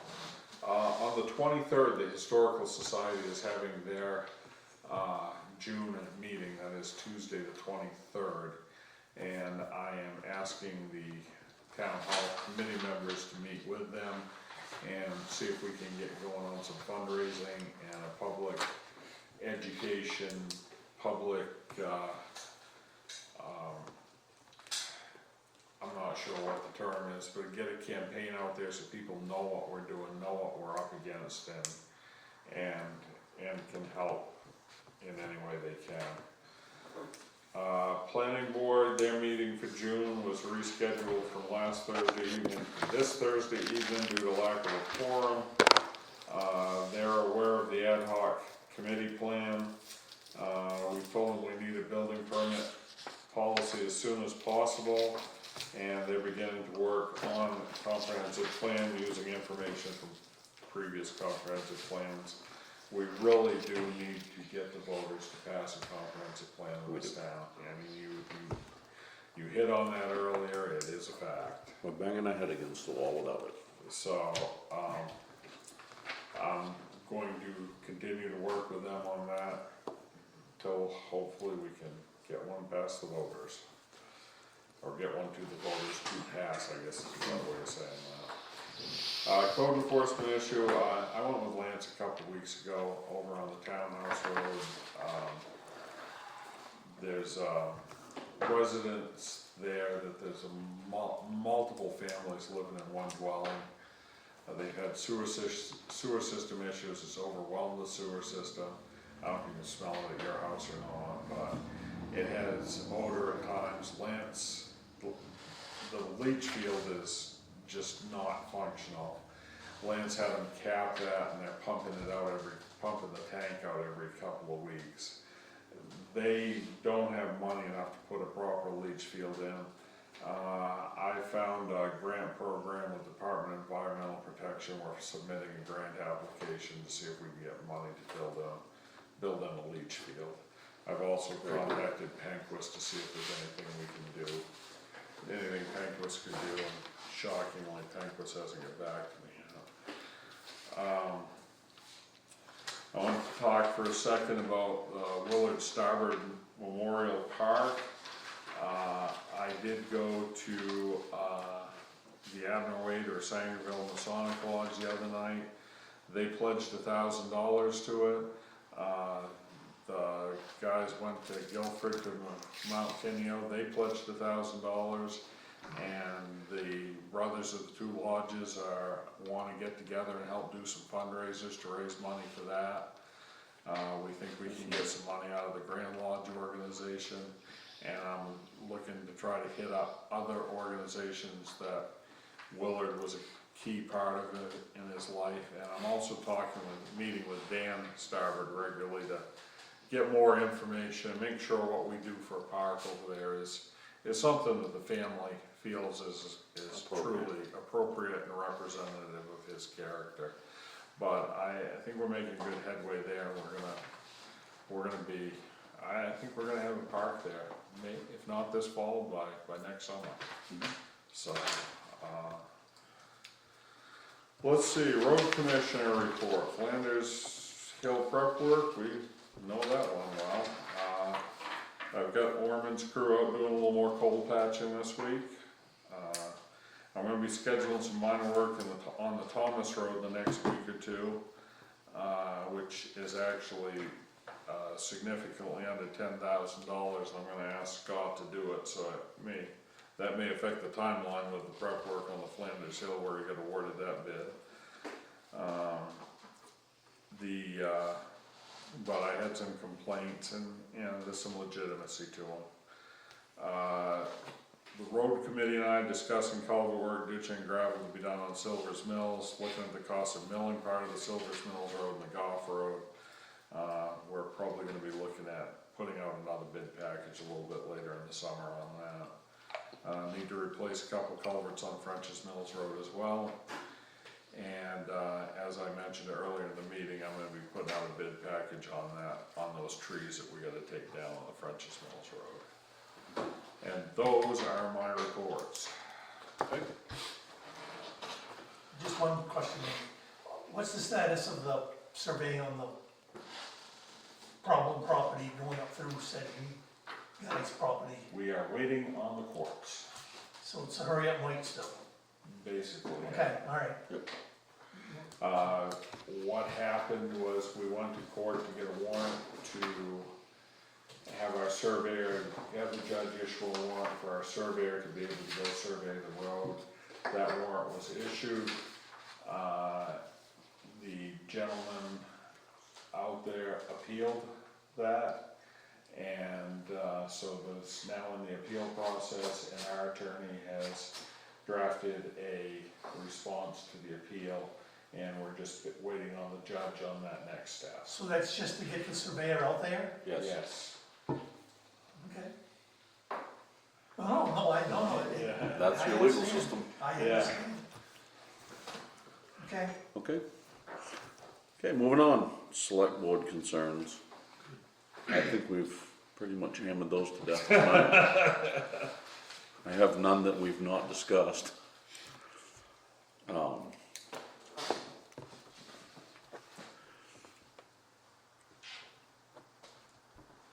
we've started working towards the commitment process, and, Yeah, just wanted to just make it known that we're working towards that. I didn't get an email from Josh today, so I will check tomorrow morning. He's gonna give us some options Right. to play with the numbers to see where we stand. One thing that we need to watch is your discounts come out of your overlay. That's correct. So we need to make sure that the overlay covers the discounts. That's usually around $2,200, Right. So depending on how everything So we can't falls. cut the overlay too much to preserve the mill rate. We have to be careful. Correct. Right. But just basically FYI, we are working towards that. My goal at this point is to commit taxes on the 29th. I'll have to have a special meeting with you to sign all the legal documents before I send the bills out, but tax bills should be out July 1st. That's the goal. Okay. You should have money coming in the second week of July. Okay. That was all my concern. Alright. That helps with some of the previous concerns, just kind of knowing where we're at. Okay, so moving on. We do have an executive session tonight. So at this point, You want us to leave, that'd be fine. yep, it's time to go We home. do, This afternoon. however, thank you for coming and thank you for your presence here tonight. It's always good to see, it's always good to see community members she'll come have you out shut down and the see office. what's going on in their She'll draft community. it. Oh, yeah, I'll be done everybody in the morning and then we'll make everybody happy, so. Get you started. There's plenty of reading to be done. Of what? All kinds of stuff. We'll get you set up. You like to read, Kelly. And I understand Do I the feel good, frustrations John? and You do. I thought it was all wrapped up, I thought you had it all in. But I do. Spend time. No, there's so many different areas. It's a full-time job plus that. With the moratorium, Brian and I are gonna It has to push, be. but the ordinance needs to have that point. I would like to read it whenever I can, but I was talking about that one. Okay, we'll do that. I understand the time, and it's like, so, no, I understand. All right, Doing good. All right, thank you guys. have a good night. No. See you, George. See you guys. Okay. As previously mentioned, we have an executive session tonight. We'll be going in under 1 MRSA, subsection 405, 6A. Personnel matter is topic. The time is 9:07, and we are now entering executive session. Okay, the time is 9:59. We are exiting executive session.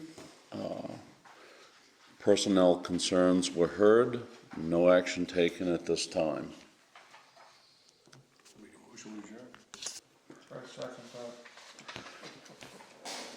We're adjourned. The time is 10 o'clock.